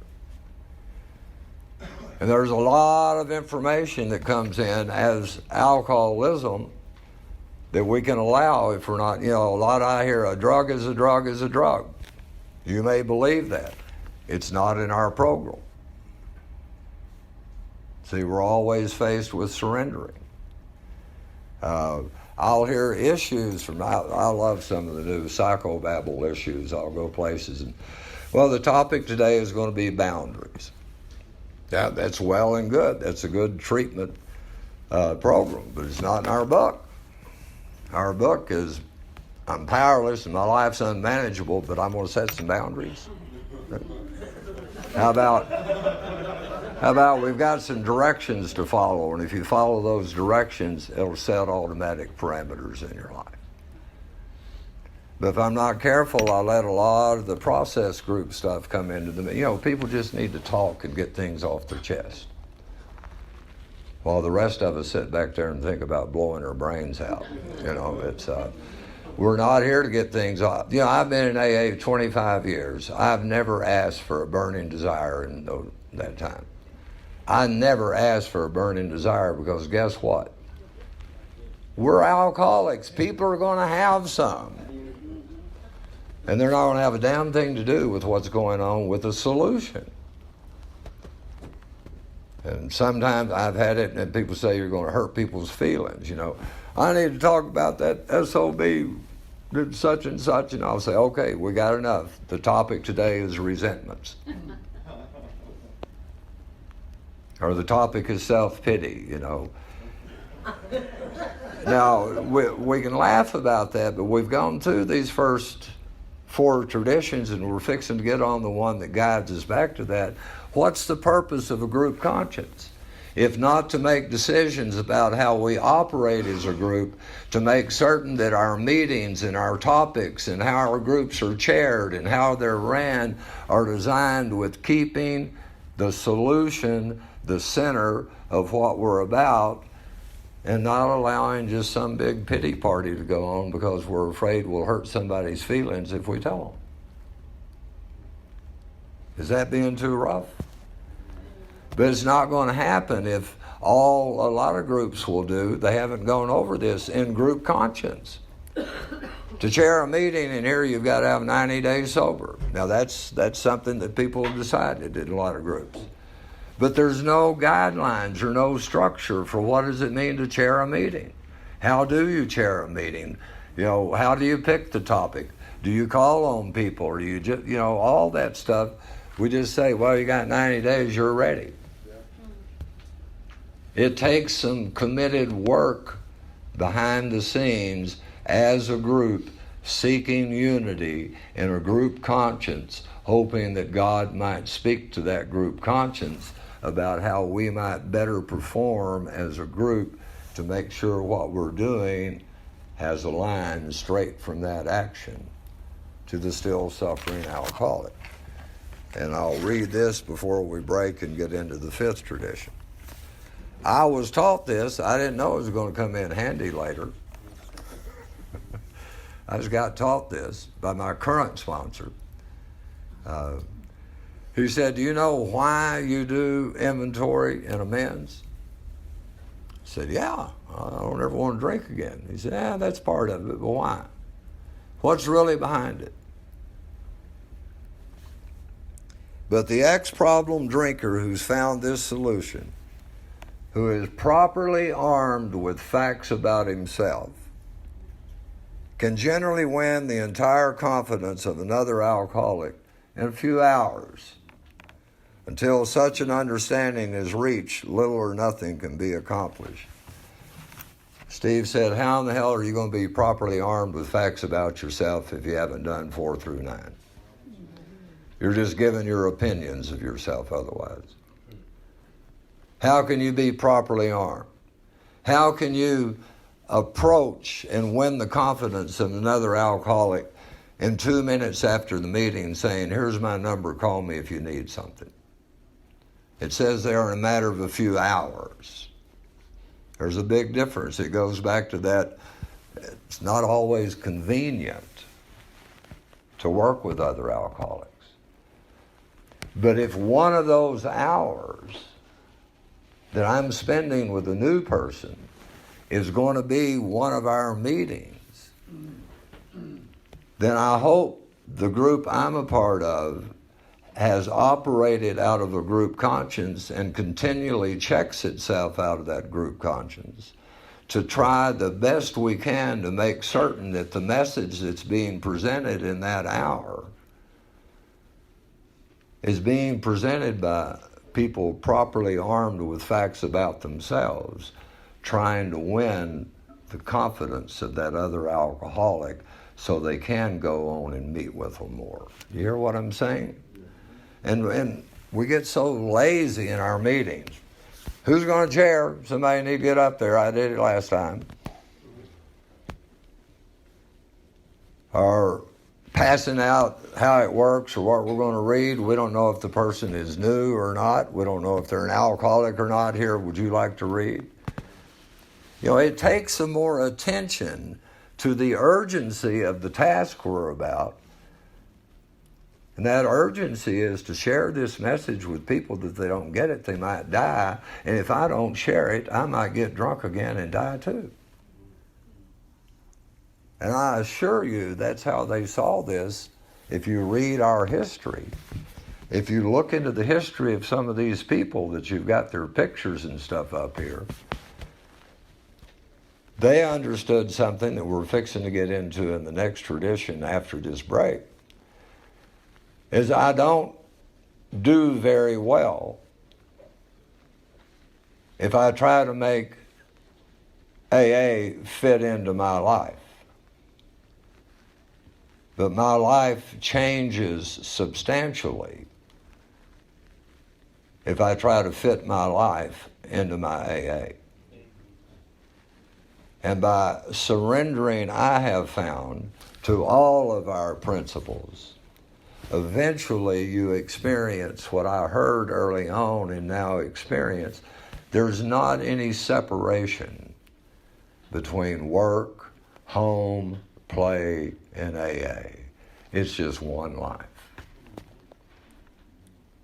And we probably need some food after that, so we'll come back at 4:20. That's 12 minutes.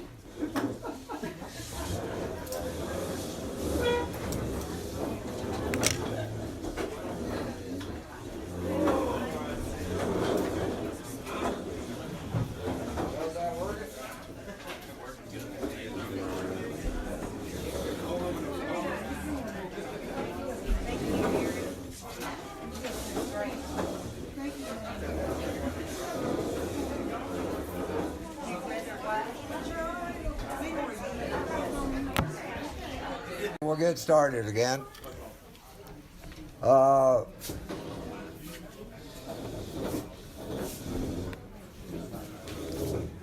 In the back of your 4th edition of the Big Book, you'll find the 12 concepts. Now, for 2 reasons, we're not going to do the concepts. One, I'm not versed well enough in them to do them. And 2, I'd like for somebody to stay the rest of the afternoon. But there are some things in the concepts that are really important to the way we do a group conscience. And one of them is in our 4th concept. It talks about the right of participation, which means that every home group member has the right to participate in the group conscience. And the 5th one talks about, it says, throughout our structure, the whole thing, there is the right of appeal so that minority opinion will be heard and personal grievances receive careful consideration. So we're never afraid of people speaking up or of people having a differing opinion. And even after we think we've settled the argument, which a lot of times is where a group conscience starts, is from an argument, it can be brought back up the next month, and the next month, and the next month, and the next month. So remember, love and tolerance is our code. But I've also found, y'all remember in the beginning of your sobriety how people used to say, all you really need is to howl, honesty, open-mindedness, and willingness. I'll tell you what, keeping that mind just cracked open has proved to be a 25-year chore for me. Mine wants to, it's got an automatic deal to shut it. And you got to just really push and kick and get some help to open it sometimes. There's no automatic opener on my mind. But an open mind is really, really necessary if I'm going to be a part of and help preserve the unity of the group. If I'm going to be a part of and hope to seek God's will in our decisions, of having an open mind to accept and be willing to share what was so freely given to me with anyone who might come in, no matter what, and fill in the blank. and then to continually look at the customs of my group to make certain that what was very, very effective 2 years ago is still effective today. When I first got sober 25 years ago, the suburban group, the biggest meeting was the Monday and Wednesday and Friday night late meeting. Had more attendance than all the other meetings together. 10 years later, Monday and Wednesday had almost disappeared with attendance because times had changed and work hours had changed and all that stuff had changed. And now the 5:30 meeting was just huge. But they had set early on that all group conscience would follow the 8:30 meeting. So that means they'd start at 9:30. And after 10 years, like I say, there might be 10 people at the 8:30 meeting. There might be 40 or 50 at the 5:30. But my God, they didn't want to change the time of that group conscience because that's how we've always done it. And so I just use that as an example. In our rooms, maybe, I go to meetings today, and this is a pure opinion, okay? This is not part of the deal. I got to have at least 3 in these 4 hours. But I've gone to several groups that have no closed meetings, period. Every meeting is an open meeting. And half of those are daily reflection meetings. A few years ago, I talked to our delegate before the general conference, and I said, can y'all do something about sending that daily reflections back to committee to do a little bit of editing on it? There's some stuff in there that's just, from my point of view, way off. There's places where they call alcoholism a sin, and they've got a lot of what I call frothy emotional appeal. And he said to me, Gary, in the United States today, probably half of the AA meetings are open meetings that use the daily reflections. And if they had to vote on it, they would vote to do away with the big book and keep the daily reflections. And those are things, groups to look at. What's going to be how do you get your topics and so forth. So I want to share with you, and this will be the last on this, you're a part of the Northwest Texas area. The area operates very well. They herd cats as effectively as any other area around. And there are committees within your area that will come to any group or any district, and they will hold workshops on things such as how to chair a meeting. I find that to be very, very helpful. They'll hold workshops on the traditions. They'll hold workshops on doing group inventories. Because in the 5th tradition, let me read the long form here, and we're going to spend a little time on 5. But this is the long form. Page 190, if you want to look at it. Each Alcoholics Anonymous group ought to be a spiritual entity. That's pretty strong to me. The group itself is a spiritual entity, having but one primary purpose, that of carrying its message to the alcoholic who still suffers. Now, I go to some of these things and people won't talk about this very much. But again, as I've told you, where I'm coming from, our message is codified. It's not changed. The only way it can change is by 2/3 vote of the general membership. So the message is the message in here, not the message that comes in from treatment. And yet I run across people all the time, and if this gets personal, it just gets personal, then when they sponsor people, they'll give them handouts. Maybe that they got from treatment or from a therapist. It's not AA. I've gone to some where they mix in Celebrate Recovery. Nothing wrong with that. It's not AA. One of the ones I see a lot now is longtime AA members that have become double winners, and they'll start sending their pigeons to Al-Anon right away. It's not how they got sober, and it's certainly not part of our program, but that stuff can creep in. Along with a drug is a drug is a drug. You may believe that. The medical people may believe that. We don't believe that. It's not in our program. You hear what I'm saying? You know, that there's got to be some surrender to the program. So get in the area, if you do a group conscience and decide that there's some things we need to look at, because groups as a spiritual entity, let's do it this way. How many in this room right now have got 10 years or more? Since you got 10 years, have you found it necessary to no longer do any inventory or any looking at yourself? It happens.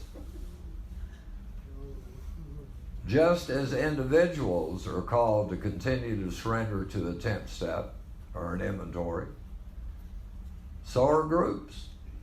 Because groups can get just as lost as I can. And if your group is like I am as a person, the more lost I am, the more on track I believe myself to be. There is a word that describes us in this book.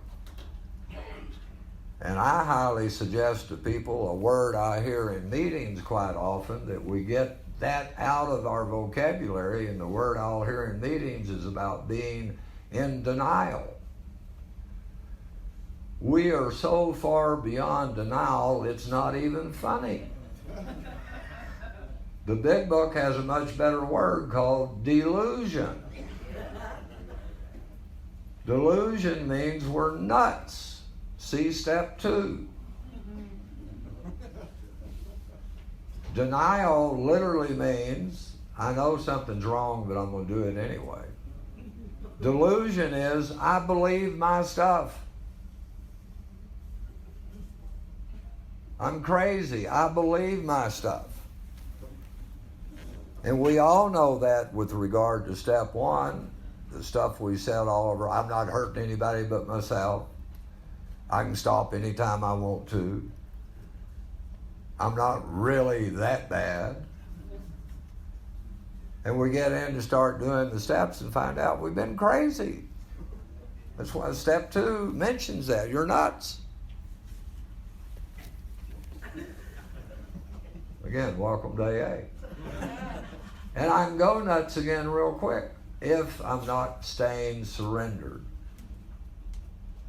And groups that are a spiritual entity can get way off base. Now I throw in my second opinion. I think a lot of that happens is because old timers get tired of some stuff they see, and rather than stay and be a help to change, they just book it.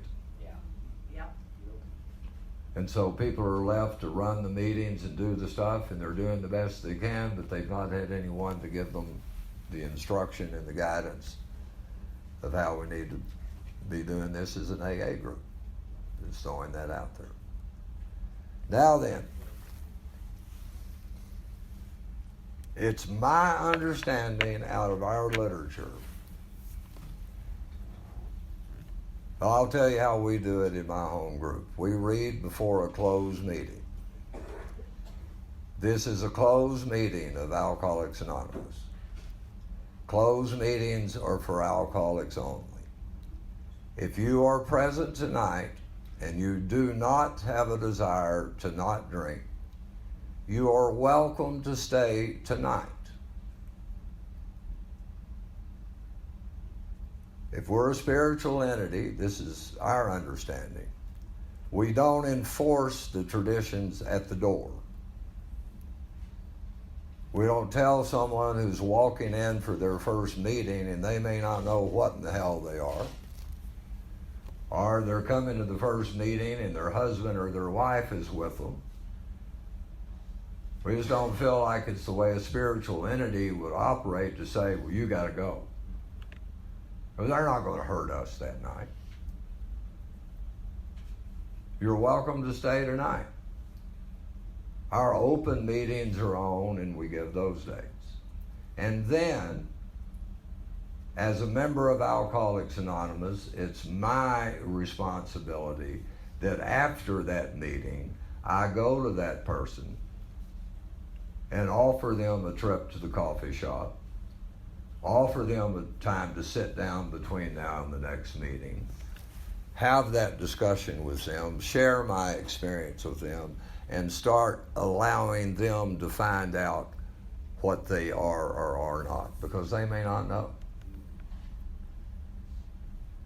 We'll get a lot of people coming in. I'll get the other side. Our open meetings will say, this is an open meeting of Alcoholics Anonymous.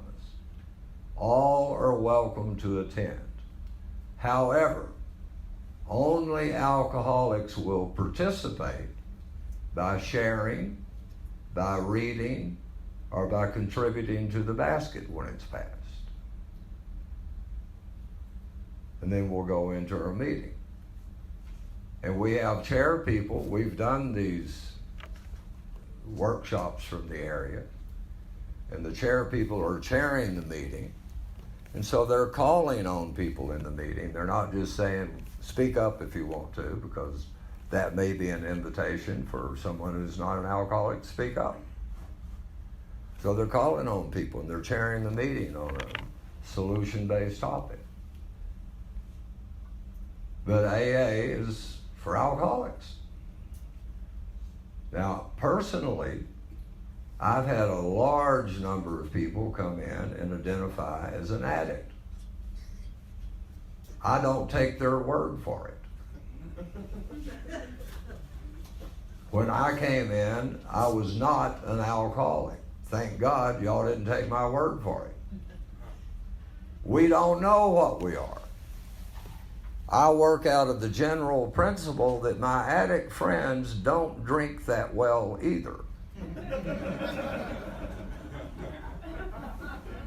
And out of my experience that, yeah, methamphetamine might have kicked their butt and got them in here, but they deserve the opportunity of one alcoholic properly armed with facts about himself to spend a few hours with them going through this book so they can look at their experience with alcohol.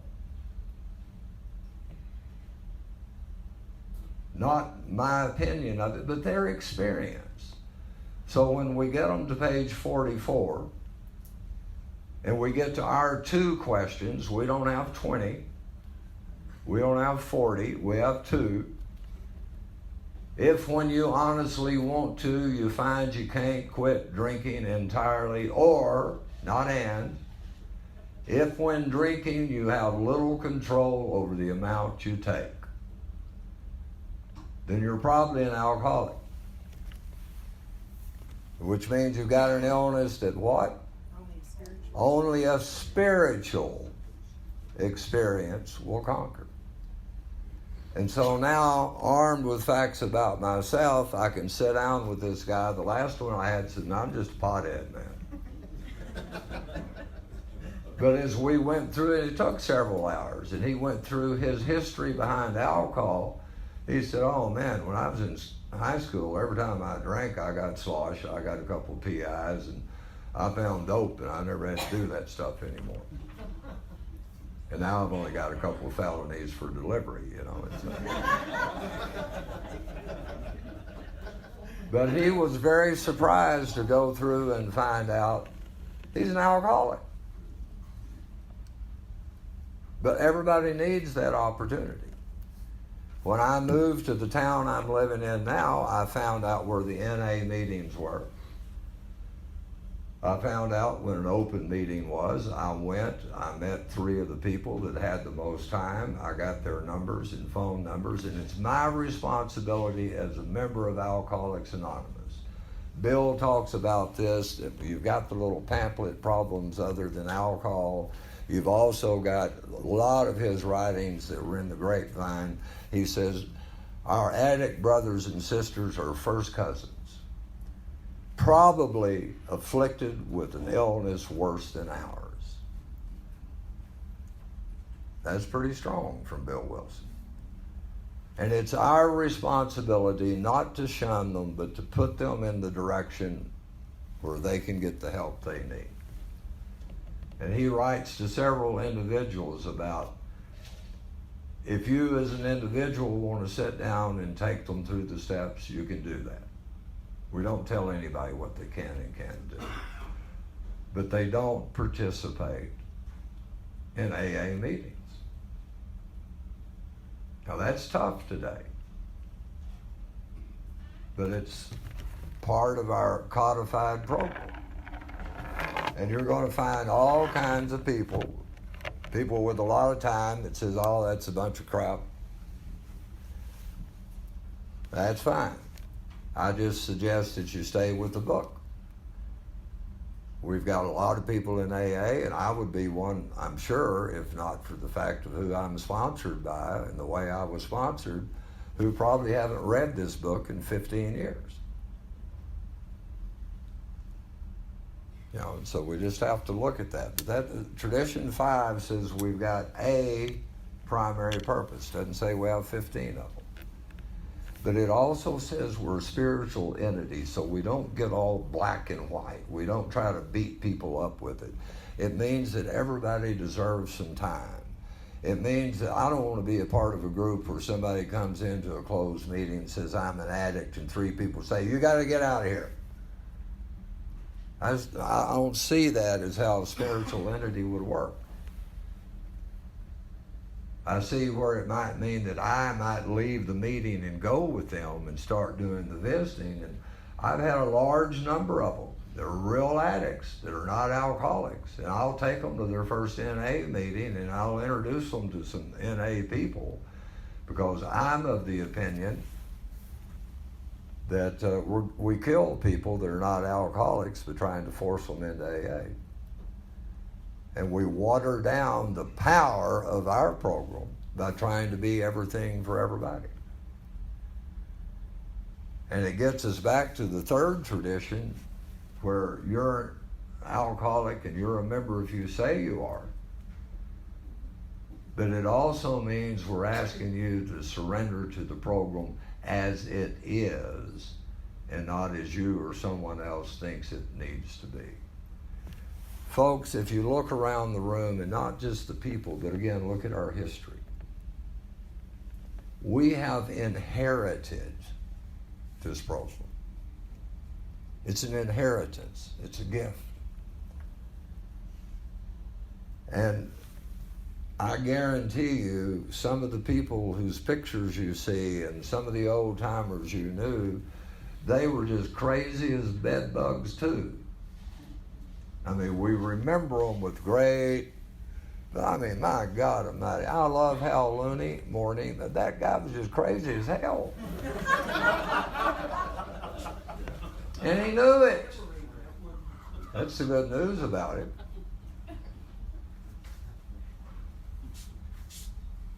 And they had to struggle, and they had to surrender, and it was a fight to keep the inheritance.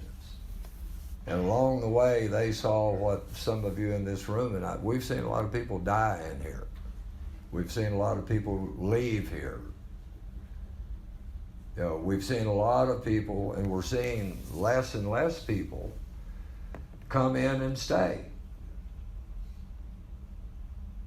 And in my experience, that's been from lack of surrender to our traditions. They were expecting the meeting to be the do-all, end-all. And this message is conveyed most by one alcoholic talking to another, not by one sitting in a group of people. And it takes some time outside these doors for what we do to be effective. And any of us can do it. It really doesn't take much to help an alcoholic, if you think about it. The very most, Steve McCarrick. And who in here knows Steve? Just about as sorry a guy who's ever lived. Not, he's never going to be confused with Mother Teresa. Just as human as they can be. But he gave me a gift that highest relationship in AA we have, that of sponsor-sponsee. And the gift he gave, and he continues to give, is his time. His time. I've had him 24 years, and he's never failed. Steve had a stroke 7 years ago. He's blind and crippled. And we meet every Monday. And it's like clockwork. And I found, you think your sponsor's only got half a brain? I was in surgery when they took out a third of his, so I got proof. But he's got enough memory and experience to know this 164 pages and to keep me in that. But it's about time. You can't hurt anybody. You say, well, I'm new and I don't know what to do. If you've got a book and you can read, you know what to do. Sit down, start at the blank page, read it out loud together, and do what it says to do when it comes time to do it. It gets no better than that. And anybody can do it. And everybody needs someone to be helping, and there's a lot of ways to help. And we need to recognize those, again, out of our group conscience. Somebody shows up to unlock. You've got a few people that every time you have an eating meeting, they're going to be there and their performance is going to be outstanding. And it never gets noticed unless they happen to not be there. All that kind of stuff, people need to be told, I believe, by the group that we know they're participating and they're important. Who are we going to do without? You get to pick which one or two in your group that we just really don't need. Well, they may be the one reaching the next person that I couldn't reach with a 10-foot pole. And if we stick with, we've got one primary purpose. I don't want to make this into a sermon, but only one. I've read the whole book 2 or 3 times. I don't find a second one. And it requires time more than anything else. If it took really, really smart spiritual people to sponsor folks, nearly everybody in this room that's got a sponsor in this room wouldn't have a sponsor. Take a minute to figure that one out. So it just means willingness, just to suit up and show up, put the time in. Those of us who speak the most and speak the loudest are usually some of the most ineffective people in the room. Jerry Graves told me about 2 people in Suburban when I got there, and he said, that guy and that guy, they won't talk very much, but when they do, you better listen. And he was right. James Rogers was one of them. James is gone now, but he didn't talk very often, but when he talked, something, I can almost remember everything he ever said. But he was always there. Everybody in AA gets 2 square feet. Just claim yours. Claim your 2 square feet, and you can't go wrong. But that's our primary purpose, and we need to look at in our group conscience. And you can do it however you want to. You can decide an open meeting is anything goes if you want to. Nobody's going to tell you not to. But we'll get to that in the 9th tradition in a moment, which also mentions that. So no one's saying you got to do it this way. We're not kicking anybody out, but we're saying that We've got it written down. Let's try to stick to it. It works pretty good. Number 6, before y'all just get totally carried away, what I do with my book. This one's pretty good. Now think about this. The 6 is about, I'm going to read the short form on this one. An AA group ought never endorse, finance, or lend the AA name to any related facility or outside enterprise lest problems of money, property, and prestige divert us from our primary purpose. Now think about it a minute. When did Bill write this? 1946, first time. Who ever thought there'd be anybody wanting to align with us? Think about what alcoholics were thought. He had to have a little something into the future. Who ever thought there'd be anybody, any group, any organization that wanted to say, hey, we're part of AA too? But we've got some. And all I'll say about that again is that it's part of our meetings. There is no such thing as an AA treatment center. There is no such thing as an AA sober house. There is no such thing as an AA fill in the blank. We are not aligned with. Now, a lot of them want to align with us. Out of my past, I was clinical director of a private psychiatric hospital that wanted to start a treatment program, and when we were writing it out, again, young people, Google this. It's called Yellow Pages. Used to be the #1 advertising that any business had, and they wanted in their marketing department put 12-step AA orientation. And I said, can't do it. Why not? I said, we're not part of AA. I mean, you can do it, but you'll have to get somebody else to work for you. We're not aligned with any, but a lot of them want to align themselves with us. Insurance companies do it. You look at the insurance underwriters, this started back in the early 80s, and it's probably stuff you don't need to know, but it's part of it. For treatment, it's very, very hard for an insurance plan today to treat an alcoholic. They almost demand that they have to have a dual problem. And the treatment centers know that, so they've almost got a diagnosis. I'm not putting that down if people have them, but it's just part. They're not going to pay for the treatment of alcoholism only.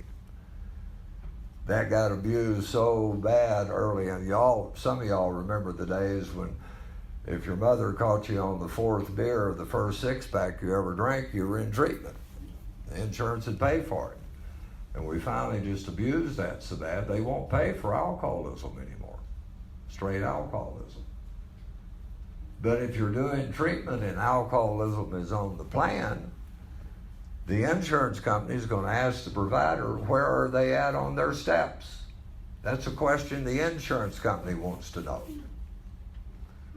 So in a sense, they've aligned themselves with us. And I'm working at the hospital talking to the insurance provider saying that's none of your business. And then finally had to send back to them, we're a program that doesn't do the steps. I'm saying all of this because of my experience with anybody that walks in that door needs a 12-step call. If they've come from the treatment program and say, I've done the first 5 steps, they've done the first 5 steps of a treatment program, not of Alcoholics Anonymous. Even if one of us has gone out and done the 5th step. Now that's, again, for me, that's part of how passionate I am about seeing that we do our work here and that everything we do has that line drawn from our actions to that suffering alcoholic. And we're not passing that off to other people to do. And same thing with probation. I mentioned that deal out of that one city. You have to be careful. that we're not PO. When they walk in this room, they're not here from probation or parole. They're in here as James or Nancy or whoever. And they don't feel that way. They don't believe that. You know who's got to feel that way and believe that? Us. It's part of that tolerance. And it's also part of that urgency of, man, we got the opportunity to get a new one. That always excites me. And I don't get to know which one they are. All of you have had the experience. I first came to AA in 1988. And I know some of those people now, and I was one of the ones they thought, oh man, that guy's got it. I didn't have nothing except extreme self-centeredness. And y'all know those people, that guy or that gal is never going to get it. Hell, they're still here and doing great 15 years later. How in the hell do we know who's ready? We don't. So we give everybody the same treatment. Everybody. And 6, we just don't, we got to be careful that we don't, I'll hear people talking all the time, and I know about being appreciative of your treatment program or your counselor. But you know, that new suffering alcoholic is not going to have access to your treatment program or your counselor. So when I'm sharing with them, I need to share my experience of surrendering to this program, if that makes any sense. Number 7. This is pretty good. Self-supporting. Y'all know about that one? I won't even read the whole thing. Remember, these are principles for all of us. You know what Steve McCarrick did to me the second time we met? He asked me about my financial situation, which I guess the sponsor has the right to do. And he said, how much prudent reserve do you have? Well, I actually asked him, what do you mean? I didn't know about prudent reserve. Each group is supposed to have a prudent reserve.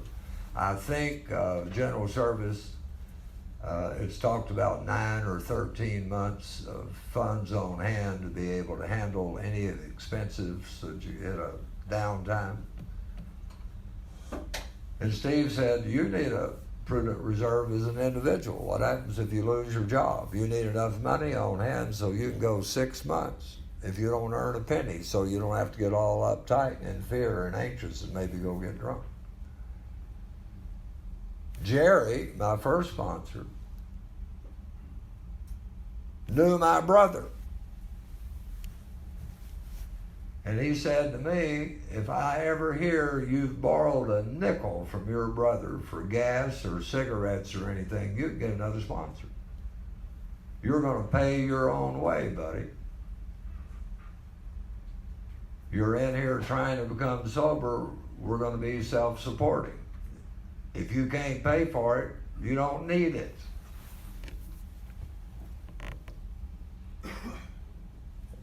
I tell that to guys today about their cell phones. I mean, it seems like cell phones are just lifelines for some people, you know. And it amazes me the people that don't have jobs seem to need their phone the most. That's probably too opinionated, isn't it? But I always ask, how much you paying for your cell phone? Oh, it's my mother's giving me that. And I'll say, okay, if you want me to sponsor you, have your mother take you off her plan so you can pay for your plan. You don't need a phone. Self-supporting means self-supporting. Now, as a group, remember what we talked about when I mentioned the money a while ago, how cheap we get? The little group I go to today, when I got there, the first meeting I went to, it was me and one other guy. And after about a month, there were about 4 of us. They had nearly $7,000 in their treasury. Can you imagine that? At one time, they had a big group. I'll just say to an aside, the traditions in this program quit meaning anything to them, and that's one reason they're almost a dead group. But when we met and I suggested that we set a prudent reserve, well, our our monthly expenses were like $114. And then when we brought up the idea of sending $5,000 to area and to district, there were some people that just couldn't do that. We may need that. Now, I'm not telling you what to do, but each group needs to look at that. You know, a group treasury that grows beyond your prudent reserve, we need to look and see if that money can be better used someplace to draw a straight line to another still suffering alcoholic. We ended up using nearly all of ours buying books for inmates. Cases of books are up like, what, $168 or something now. 200.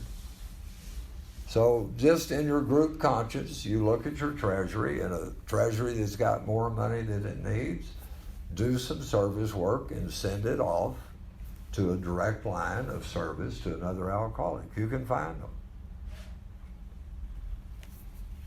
Any questions on 1 through 7?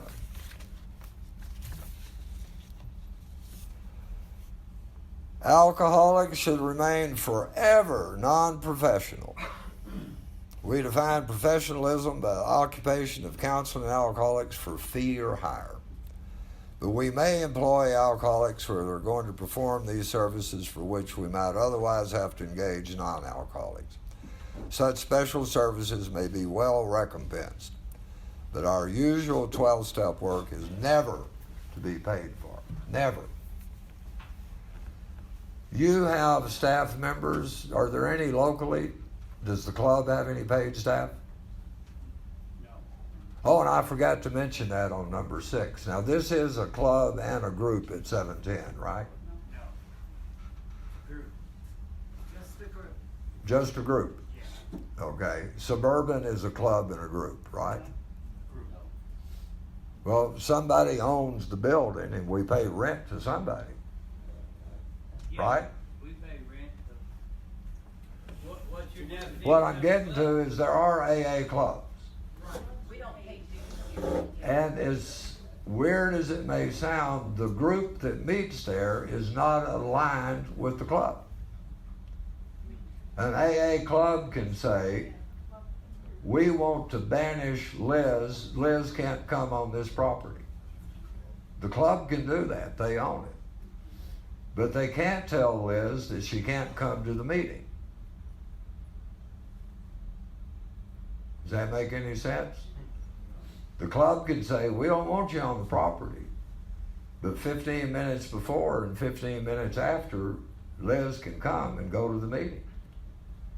And if the owners of the property say, no, she can't, then the group conscience has got to decide whether that's where they want to meet or not. You know, these things come up.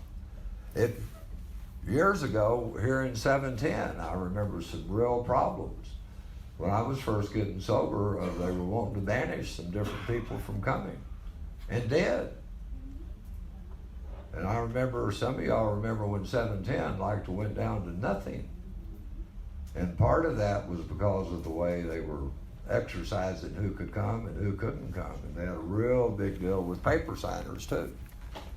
And the result was just about went under. Some of you that only been here for a short time, man, I hope y'all have got some pictures of before and after. Just the change in the physical, and then the change in the participation in the groups itself is just amazing to what it was 20 years ago. But it comes from trying to decide who can and who can't come. That got started. And there was a couple of old timers that just ran the group. And when the group lets that happen, they just damn near got run into the ground. So just because people have been here for 25 years doesn't mean they make a hell of a lot of sense all the time. Some of us, of course, are the exceptions to that. Professionals. Yeah, I know some of the workers at New York City, and I hope if you're new, you won't fall into some of the AA gossip that talks about all the politics of AA and all those people in New York and all that stuff. It's horse manure. Absolutely. Kind of reflects a lot of the stuff in the country about drain the swamp in Washington and all that stuff. It's not part of who we are. I know some of those. They are good AAs. They work. You know, a job will come open. It'll get announced in the grapevine.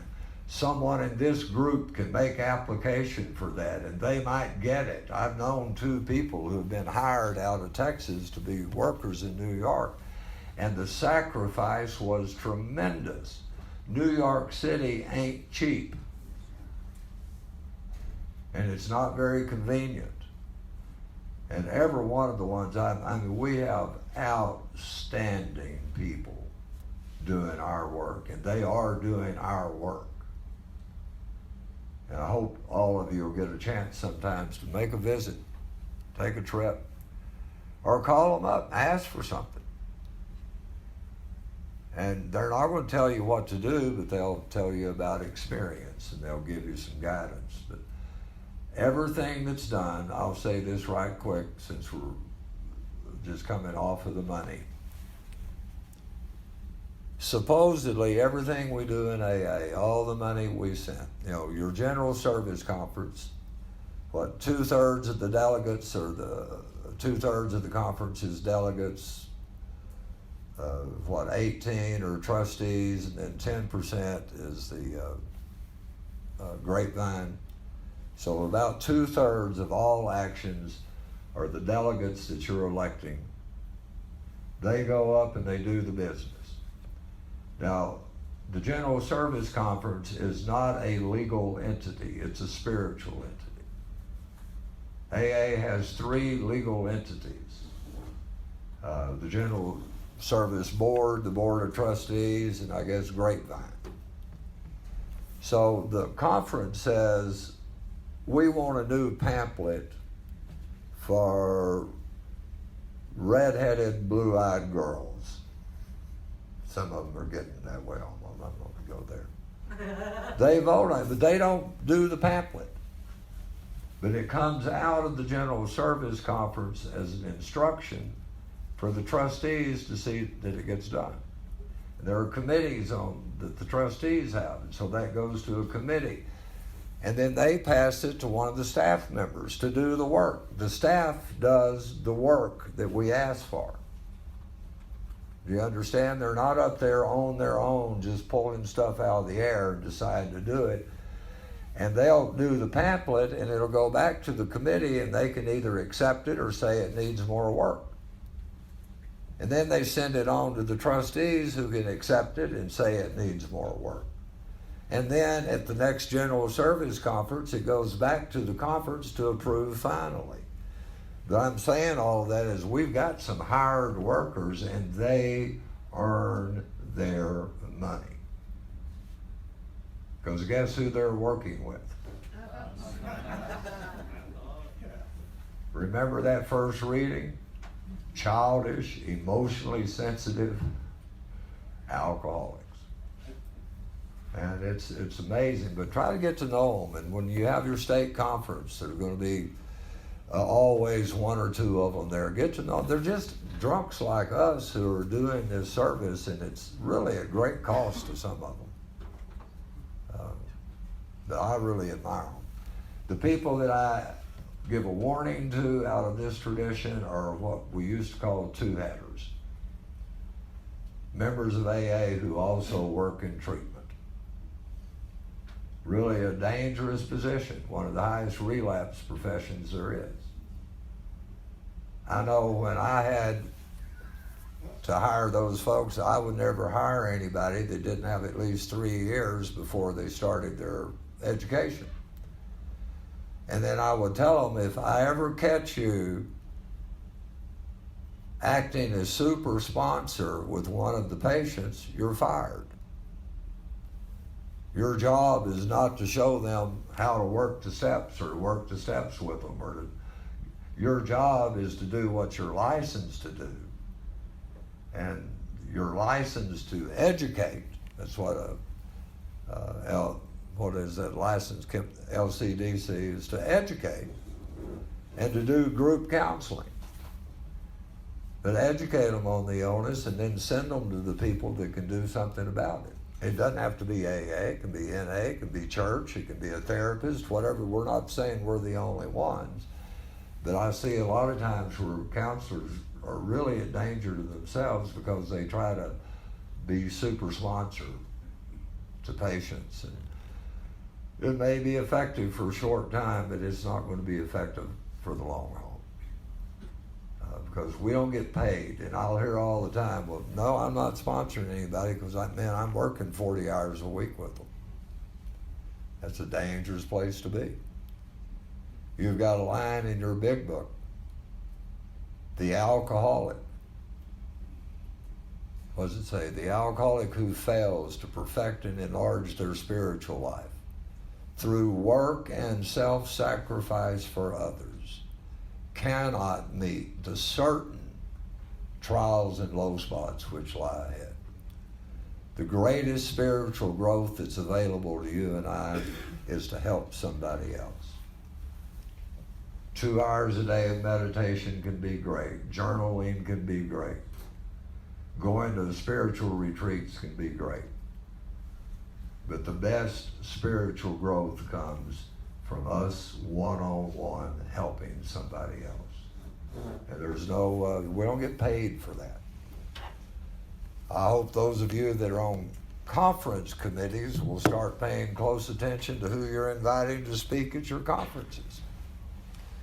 Because we've got some big, well-known AA speakers now who are also sober coaches. And they're getting paid basically to sponsor people. And conferences need to check on that because they've got great stories, but it ain't AA. And we need to pay attention to that. This stuff is not for sale.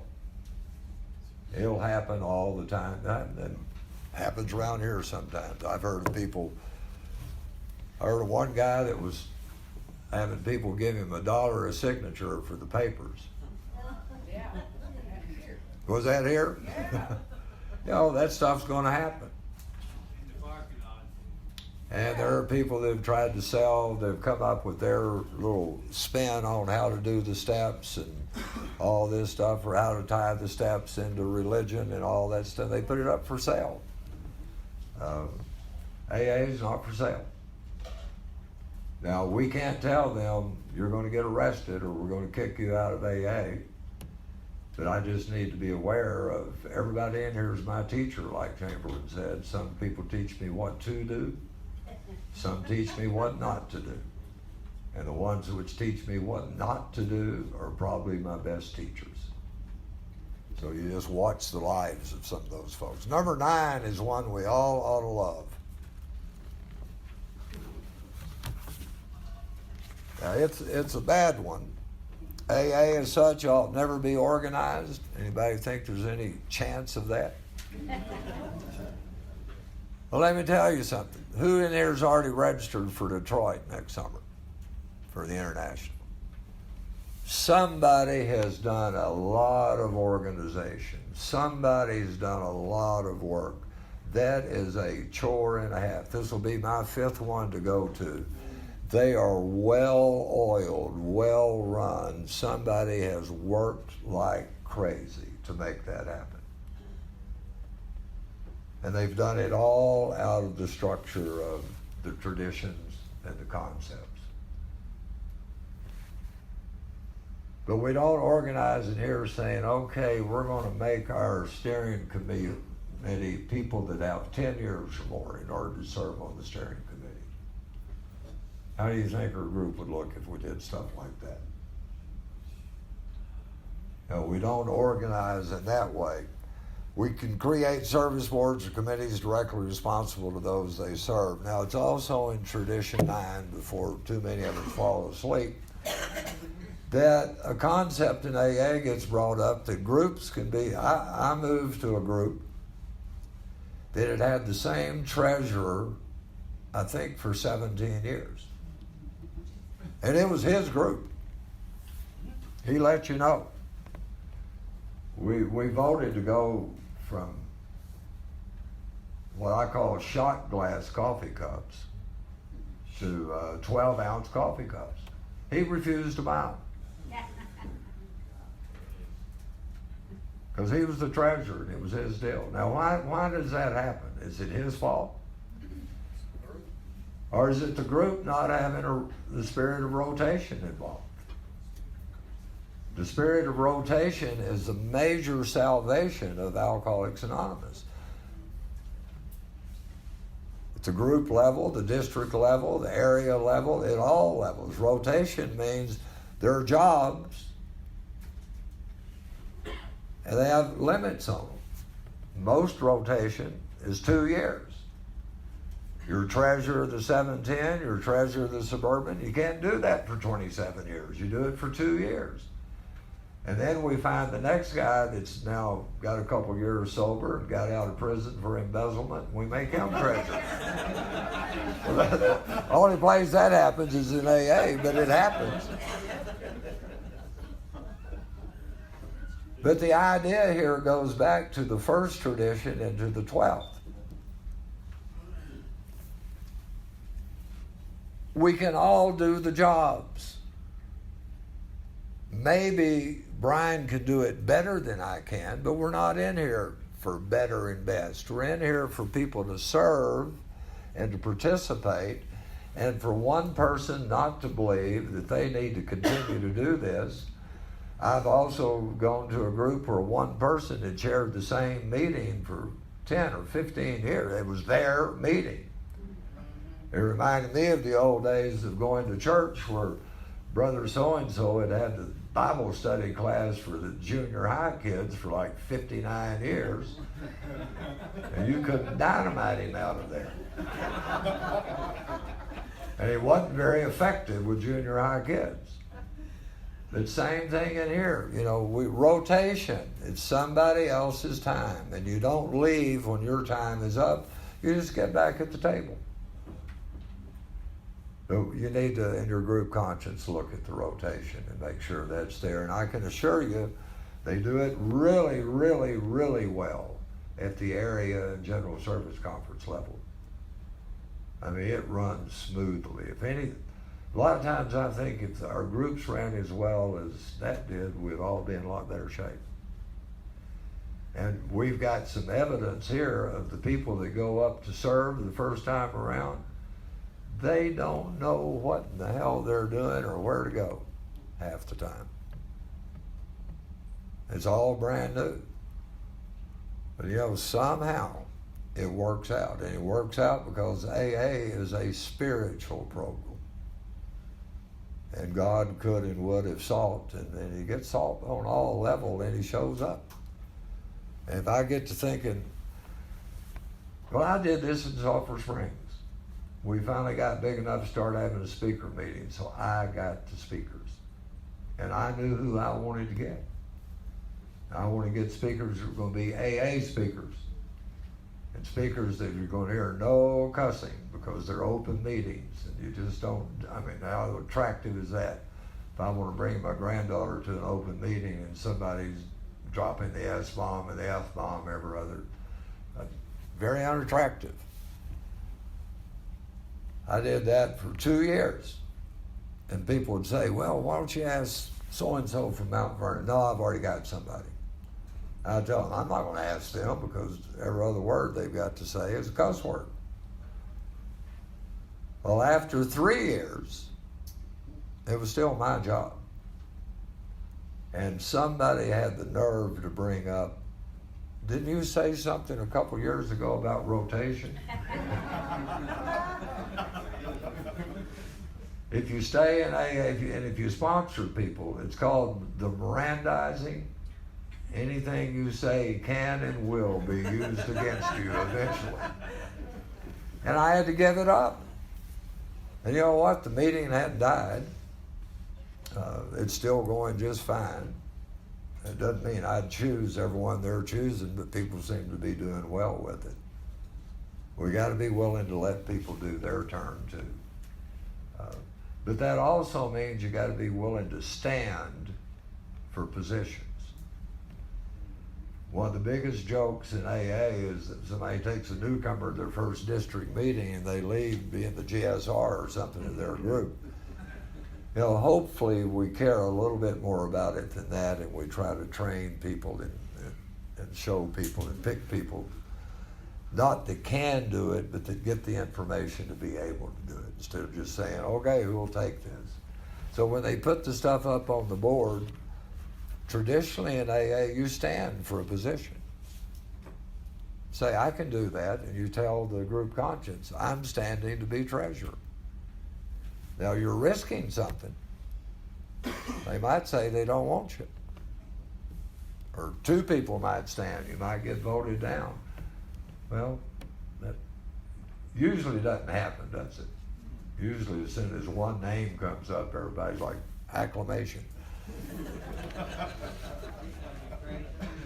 But if you get over into the ninth tradition and the reading, Bill brings something up that we need to hold on to. If nobody can tell anybody what to do, I mean, how in the heck is this thing going to work? And Bill mentions it here. He says, all these observers have overlooked something unique in Alcoholics Anonymous. Unless each AA member follows to the best of his ability our suggested 12 steps of recovery, he almost certainly signs his own death warrant. His drunkenness and disillusion are not penalties inflicted by people in authority. They result from his personal disobedience of spiritual principles. So we don't have to discipline people in here. Usually getting drunk again or dying or going to jail does it for them. And he'll write further in the other materials that same way with the group. Group doesn't have to do any of this stuff, but you cannot surrender to the spiritual disciplines of the steps and the traditions. And the group's probably going to die out or be ineffective. It's usually about that simple. I'm one of those people that believes that maybe one time I was a pastor. The Methodist Church saw fit to kick me out. I don't know really the reasons behind that. But other than my behavior and my drinking and my womanizing, I don't see what problems they should have had with that, you know. But I'll never forget the first church I ever had, the bishop said, I want you to go to that church and try and preach them down to about 20 people. And I was like, man, I've got these deals. I'm gonna build that sucker. He said, no, you need to preach them down. He said, what that church really needs is about a half a dozen good funerals. Now, after I got there, I understood what he meant. There were some people there that were doing some things. The church was never going to grow because it was their church and it was going to be done their way, and that was it. Sometimes I'll hear people concerned that AA is not growing like it used to, and my thought is, I'm not very concerned with that. Maybe Alcoholics Anonymous needs to get back to people that are concerned about the program as it's codified in the book and the delivery of one alcoholic to another, instead of anything goes or everything goes. So we're not in charge of that anyway, but you can tell if your group's not very spiritually fit. It's really not all that difficult to tell. Usually going to be very lazy meetings. They're not going to be very prompt. The place isn't going to look that good all the time. Everything that comes up is going to be somebody else's job. There's going to be a lot of griping and bickering about why people don't do what we used to do or whatever. And there'll be a lot of groaning and moaning going on. And usually very quiet, not a lot of laughter. And one person can change that. I'm going to get close to finishing this up by telling that story. I serve on the board of a little committee of a conference in East Texas that's held in a town. The population of the town is 260 something. They do an annual conference every year. They get about 300 people there. And a guy in AA retired and moved there, and there wasn't a group in Canton, pretty big town. There wasn't a group where there used to be one. There was one meeting a week at a group, and he went. It was just 2 or 3 people. And he believed in AA, and he did the things the book talks about. He went to preachers, he went to his doctor, he went to the dentist, he went to the police departments. You know, we're going to get into, we're a program of attraction, not promotion. We don't promote ourselves, but if you look at the history of AA, they went out to those people. They had what we call friends of AA. They went to their pastors, and we wouldn't have grown if it hadn't been doctors and pastors and community leaders sending people to us. And our book, in Working with Others, will say, you move to a new place, go to those people. Go to the doctors. I went around to those people, and nearly half the people that are in our group today have been referred to us by their doctor or by the local police. And all we had to do is go let them know we're there, and if this guy ever comes through or someone like this comes through, give them my number. Call me. We don't promote ourselves, but we make ourselves attractive, but we can't make ourselves attractive if people don't know we're here. How many of you had really never heard of AA before you got to AA? You know, if we're so silent, they used to have it in Midland. It was, I think, a funeral home here used to run it, that they ran the radio announcements. If you want to drink, that's your business. If you want to quit, that's our business.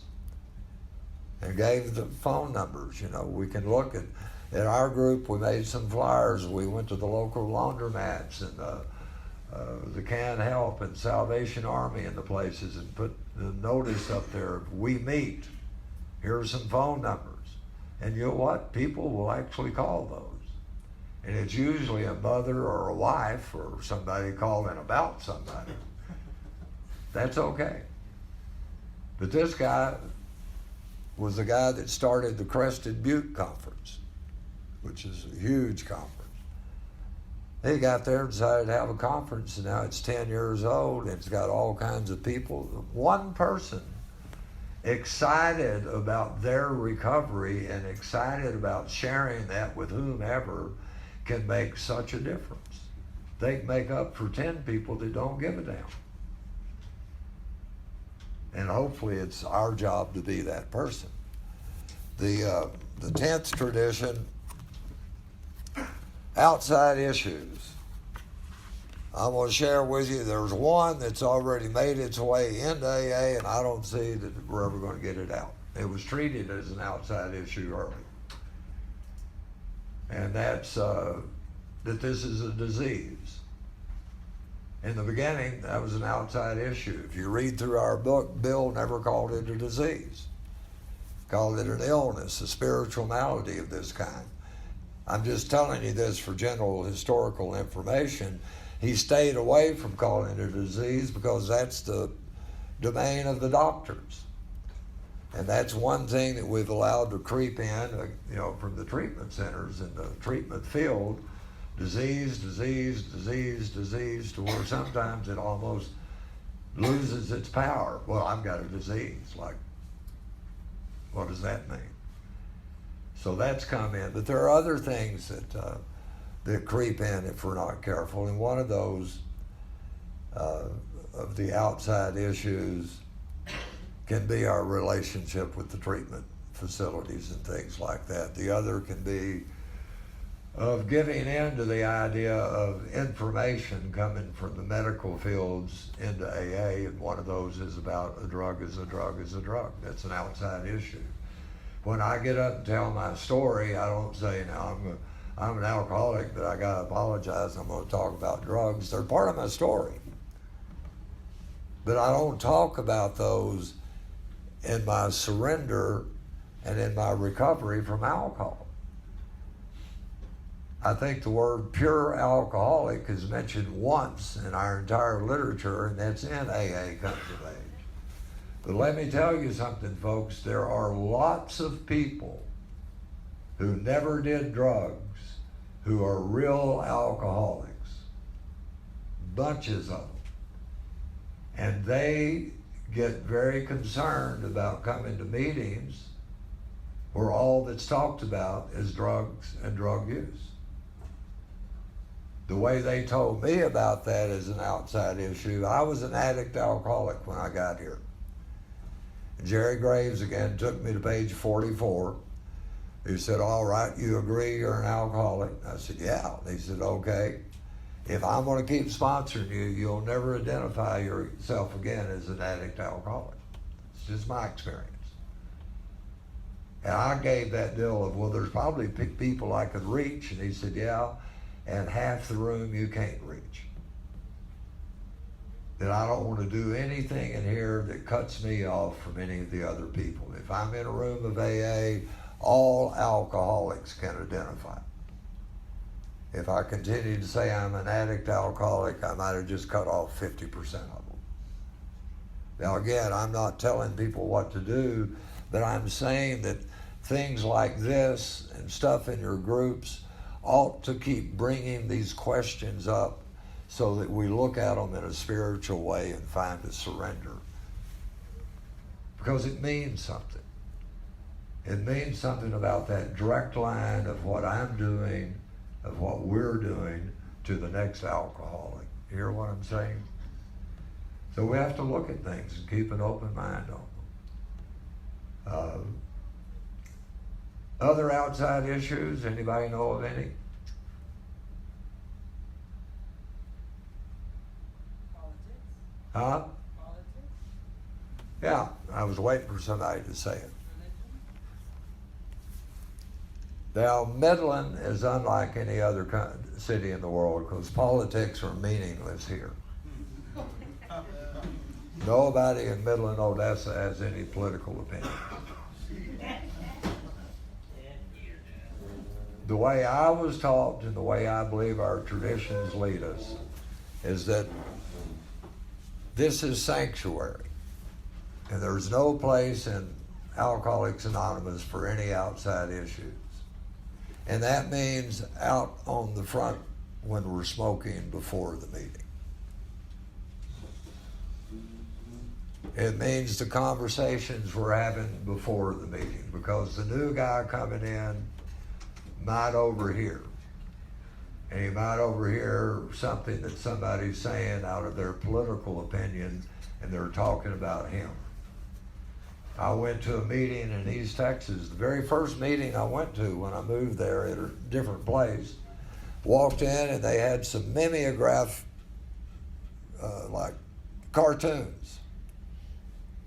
3 of them on the table, and the guy was shouting, they were all laughing about them, and they were all making fun of illegal immigrants. And I'm going around meeting them, and I see those, and they've got stacks, and I gathered all 3 stacks of them and went over and dropped them in the trash can. First time I'd ever walked in the room. And one guy said, what in the hell are you doing? I said, I thought I was coming to an AA meeting. He said, you are, but what's that about? And I said, that's about turning away some people that might be coming to an AA meeting. I'm not going to be a part of it. We don't do that. We have to pay attention. People are overhearing us. They're listening to us. Now, what's another of the areas where we've got to look at that? And that's Facebook. I'll read all the time. Somebody will say, here's my chip. I've got 3 years sober by the grace of God. And the next day, that son of a bitch ran off with my girlfriend, and the boys just all down the line, like what kind of representation of recovery are we posting there if I'm posting to all the world to see that I'm a part of AA, and then my other post or political post or personal post or screw them post?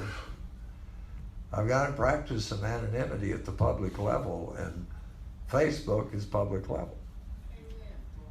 And I have been guilty of that. You know, I did some cute little things for a while. I'd be going someplace to speak. I'd say, looking forward to coming to Midland this weekend to share ESH, some little code. That's breaking the tradition for me. You know, and I had to really look at that kind of stuff. Birthdays, now if you belong to a closed group, put it up. But if it's going out to the general public, we don't break our anonymity at the public level. And it's become, you know, there's a real movement, Roger might know about that. There's a real movement of people wanting to change that anonymity, thinking that we'll be strengthened if we let people know. Some of those same people are wanting to rewrite the big book and make it more gender perfect.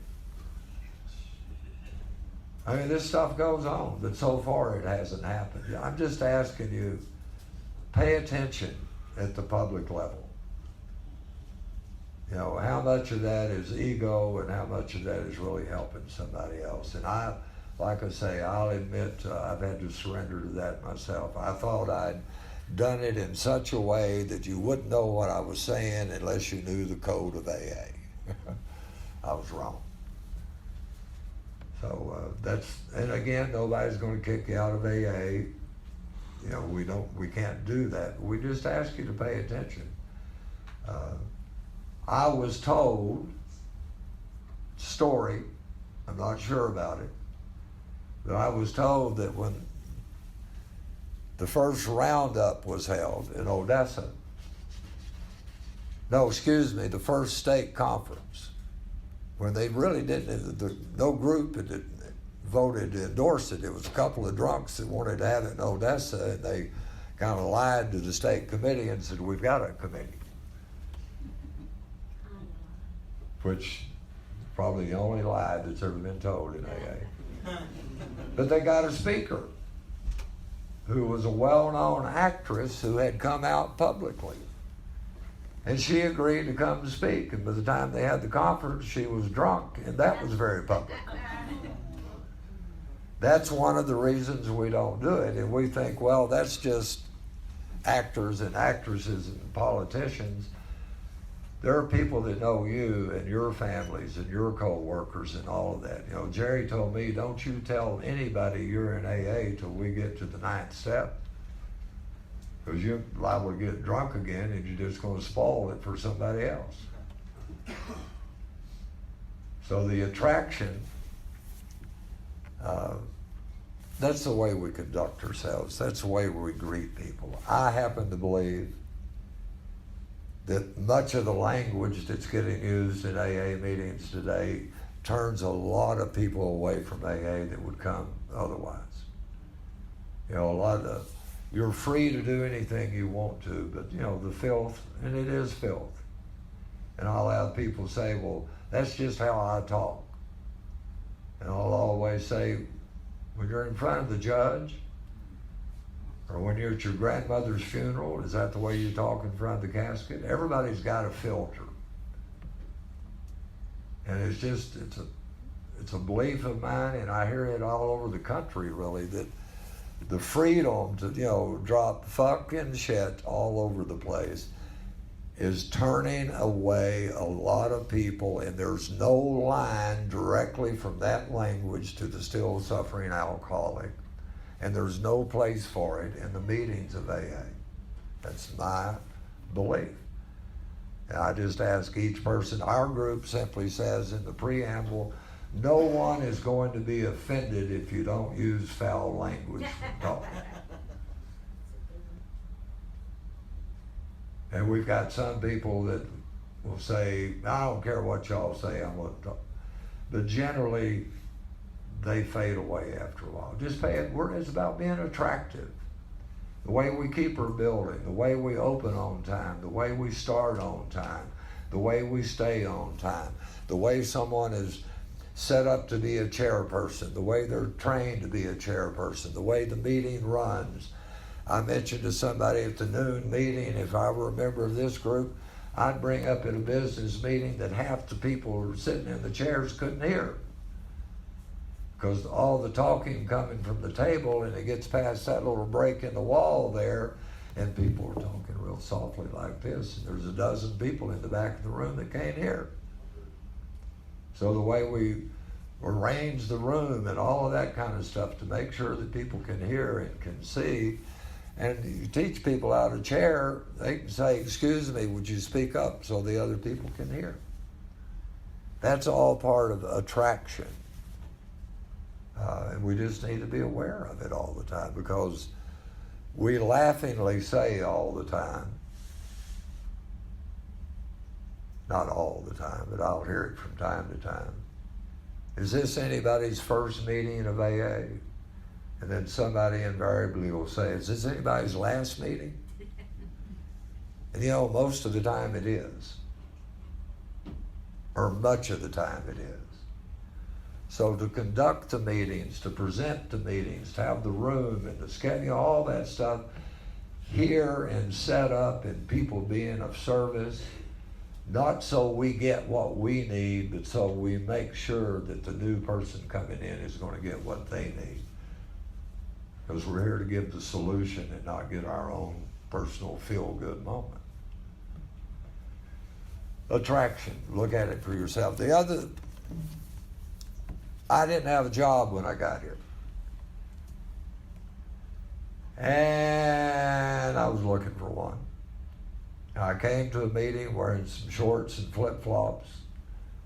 And Jerry said to me, "Don't come back to a meeting dressed like that till you get a job." I was like, "What?" He said, "If you don't have a job, your job is to find a job. Why are you coming to my meeting, this thing that's going to save your life, dressed like you don't give a crap?" You know, used to, this is maybe too old school for some of you, but they said you don't get behind the podium of AA without a shirt and tie on. Show a little respect for the outfit that saved your life. Do the same thing with your vocabulary. Show a little respect,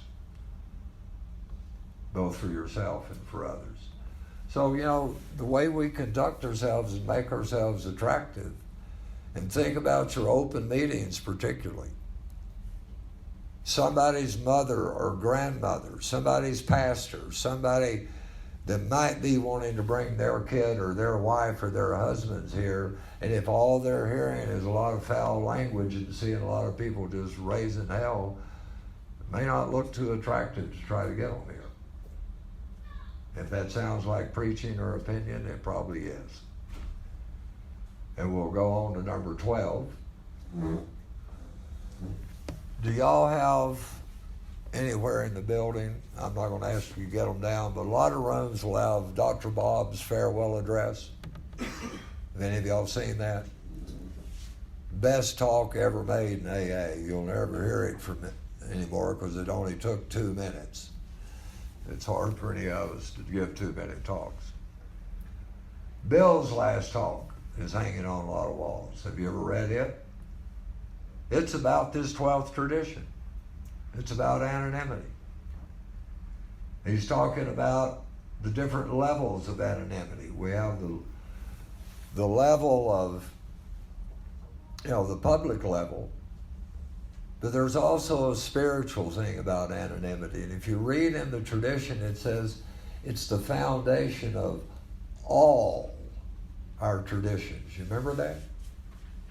This 12, that anonymity is the spiritual foundation of all of it. And it really comes down to this one thing. AA is going to do quite well without me. But I'm not going to survive without AA. I have to consciously surrender myself and consciously put myself in a position of always being just one among many, because we don't have important people in AA. Now, we have a bunch of us that spend a lot of time thinking we're important. And if you're not real careful, we'll make some people important. But if you're new here, let me tell you something I'm glad that I experienced. Everybody in Alcoholics Anonymous will let you down at some time or another. Everybody. But the program never will. And at some point in time, I have to move beyond making this person or these 3 or 4 people my higher power, if you will, and continue to do the work to find it someplace else. Because everybody, just like every husband, every wife, every parent, every human being will let us down at some time or another. And I've got to have a program for getting me on through when those moments occur, because they're going to occur. I got to speak at a conference a few years ago that's the second oldest AA conference, and I've heard about it my whole life. And I was excited. It was on my bucket list to go to, and here they invited me to come speak. And man, you got people around me could just see the head. I was trying to act like it was no big, but it was a big deal. And I got there, and they do like Brownwood. They've got a brochure with all the speakers from every year since they've started. And I'm on that now. And I turned to that, and I looked at 1994, the year I got sober. And one of the speakers was a man from this area that I knew who was drunk. He got drunk 3 years after he spoke there. I never got sober again. And I thought, whoops, maybe all that was just my turn to go talk. Because the most important person, or the least important person in any meeting, is not the one talking, whether it's a speaker meeting or not. It's the one greeting people. It's the one talking to people by the coffee pot. It's the one saying, here, you come sit with me. It's the one that's including somebody in. And that's really what AA is, and that's what the spirit of that 12th tradition is it takes all of us. What's the old deal? It takes a village to raise, and it takes every bit of AA to work with people like us. The last thing is another story. Now, I really appreciate the opportunity to get to come share some of this stuff with you folks. We've got great literature. I didn't share anything that, I had to delve deep into the archives to find. It's right out there in front of us. But Smitty, who was an Al-Anon, Dr. Bob's son, whom I got to know personally, had a story he always told when he shared his story. It was about 2 alcoholics who loved to hunt. And they liked to go to this island somewhere up North Alaska where the only way in was on one of those bush planes that landed on a lake. And they got the pilot to fly them in. They had their sleeping bags and tents and their guns and several cases of whiskey. The next week when he came to pick them up, they were just drunk as Cooter Brown. They had 3 elk and all of their stuff. And they were trying to put it all on the plane, and the pilot said, man, wait a minute, that's too much weight. This plane can't handle that. And one of the drunks said, oh, yes, it can. Said, that's what the pilot said last year, and we took off with no problem. And so the pilot said, okay. He said, he got to the very back of the lake and built up speed, and he was able to clear those trees. So they put all the stuff on there and the elk on there, and the pilot went to the back of the lake, and he picked up speed, and he took off and barely cleared the trees, and he crashed about 200 yards beyond. And when they were coming out of the wreck, They're looking around. One of the drunks said, "Where are we?" And the other one said, "Oh, we're about 100 yards from where we crashed last year."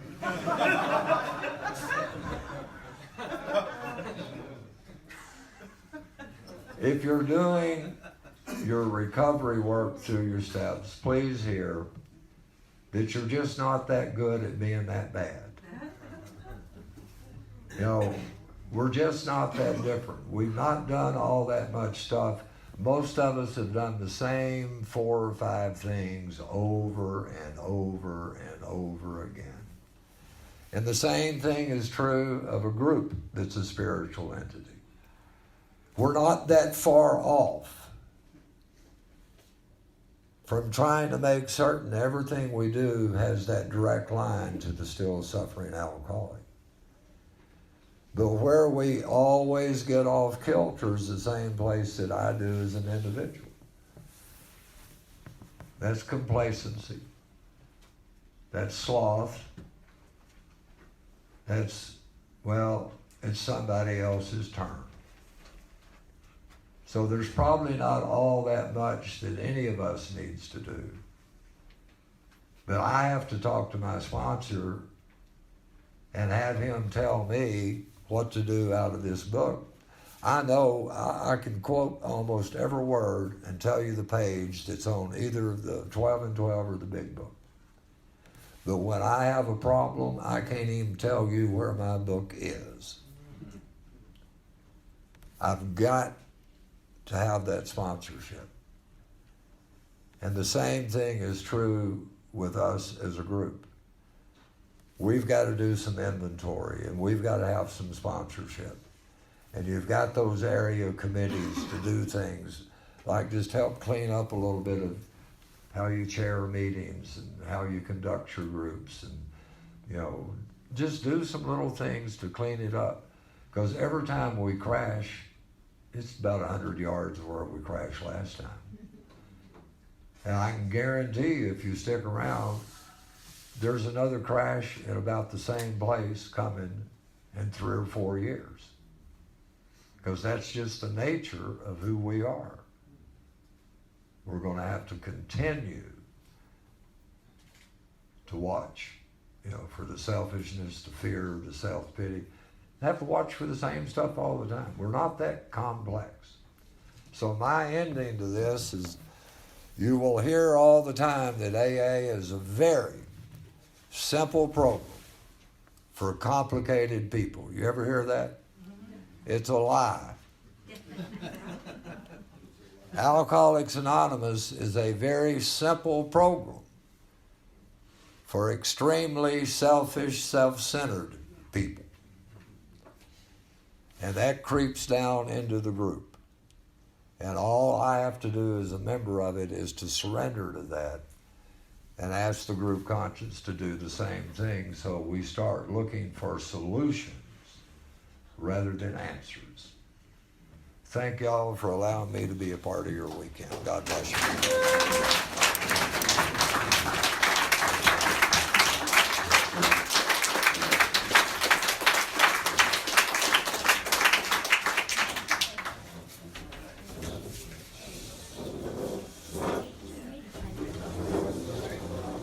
Thank y'all all for attending. I'm not going to mess that up. So let's just close this meeting out with the Lord's Prayer, circle up. And Gary, thank you so much again. We were blessed by that. Thank you.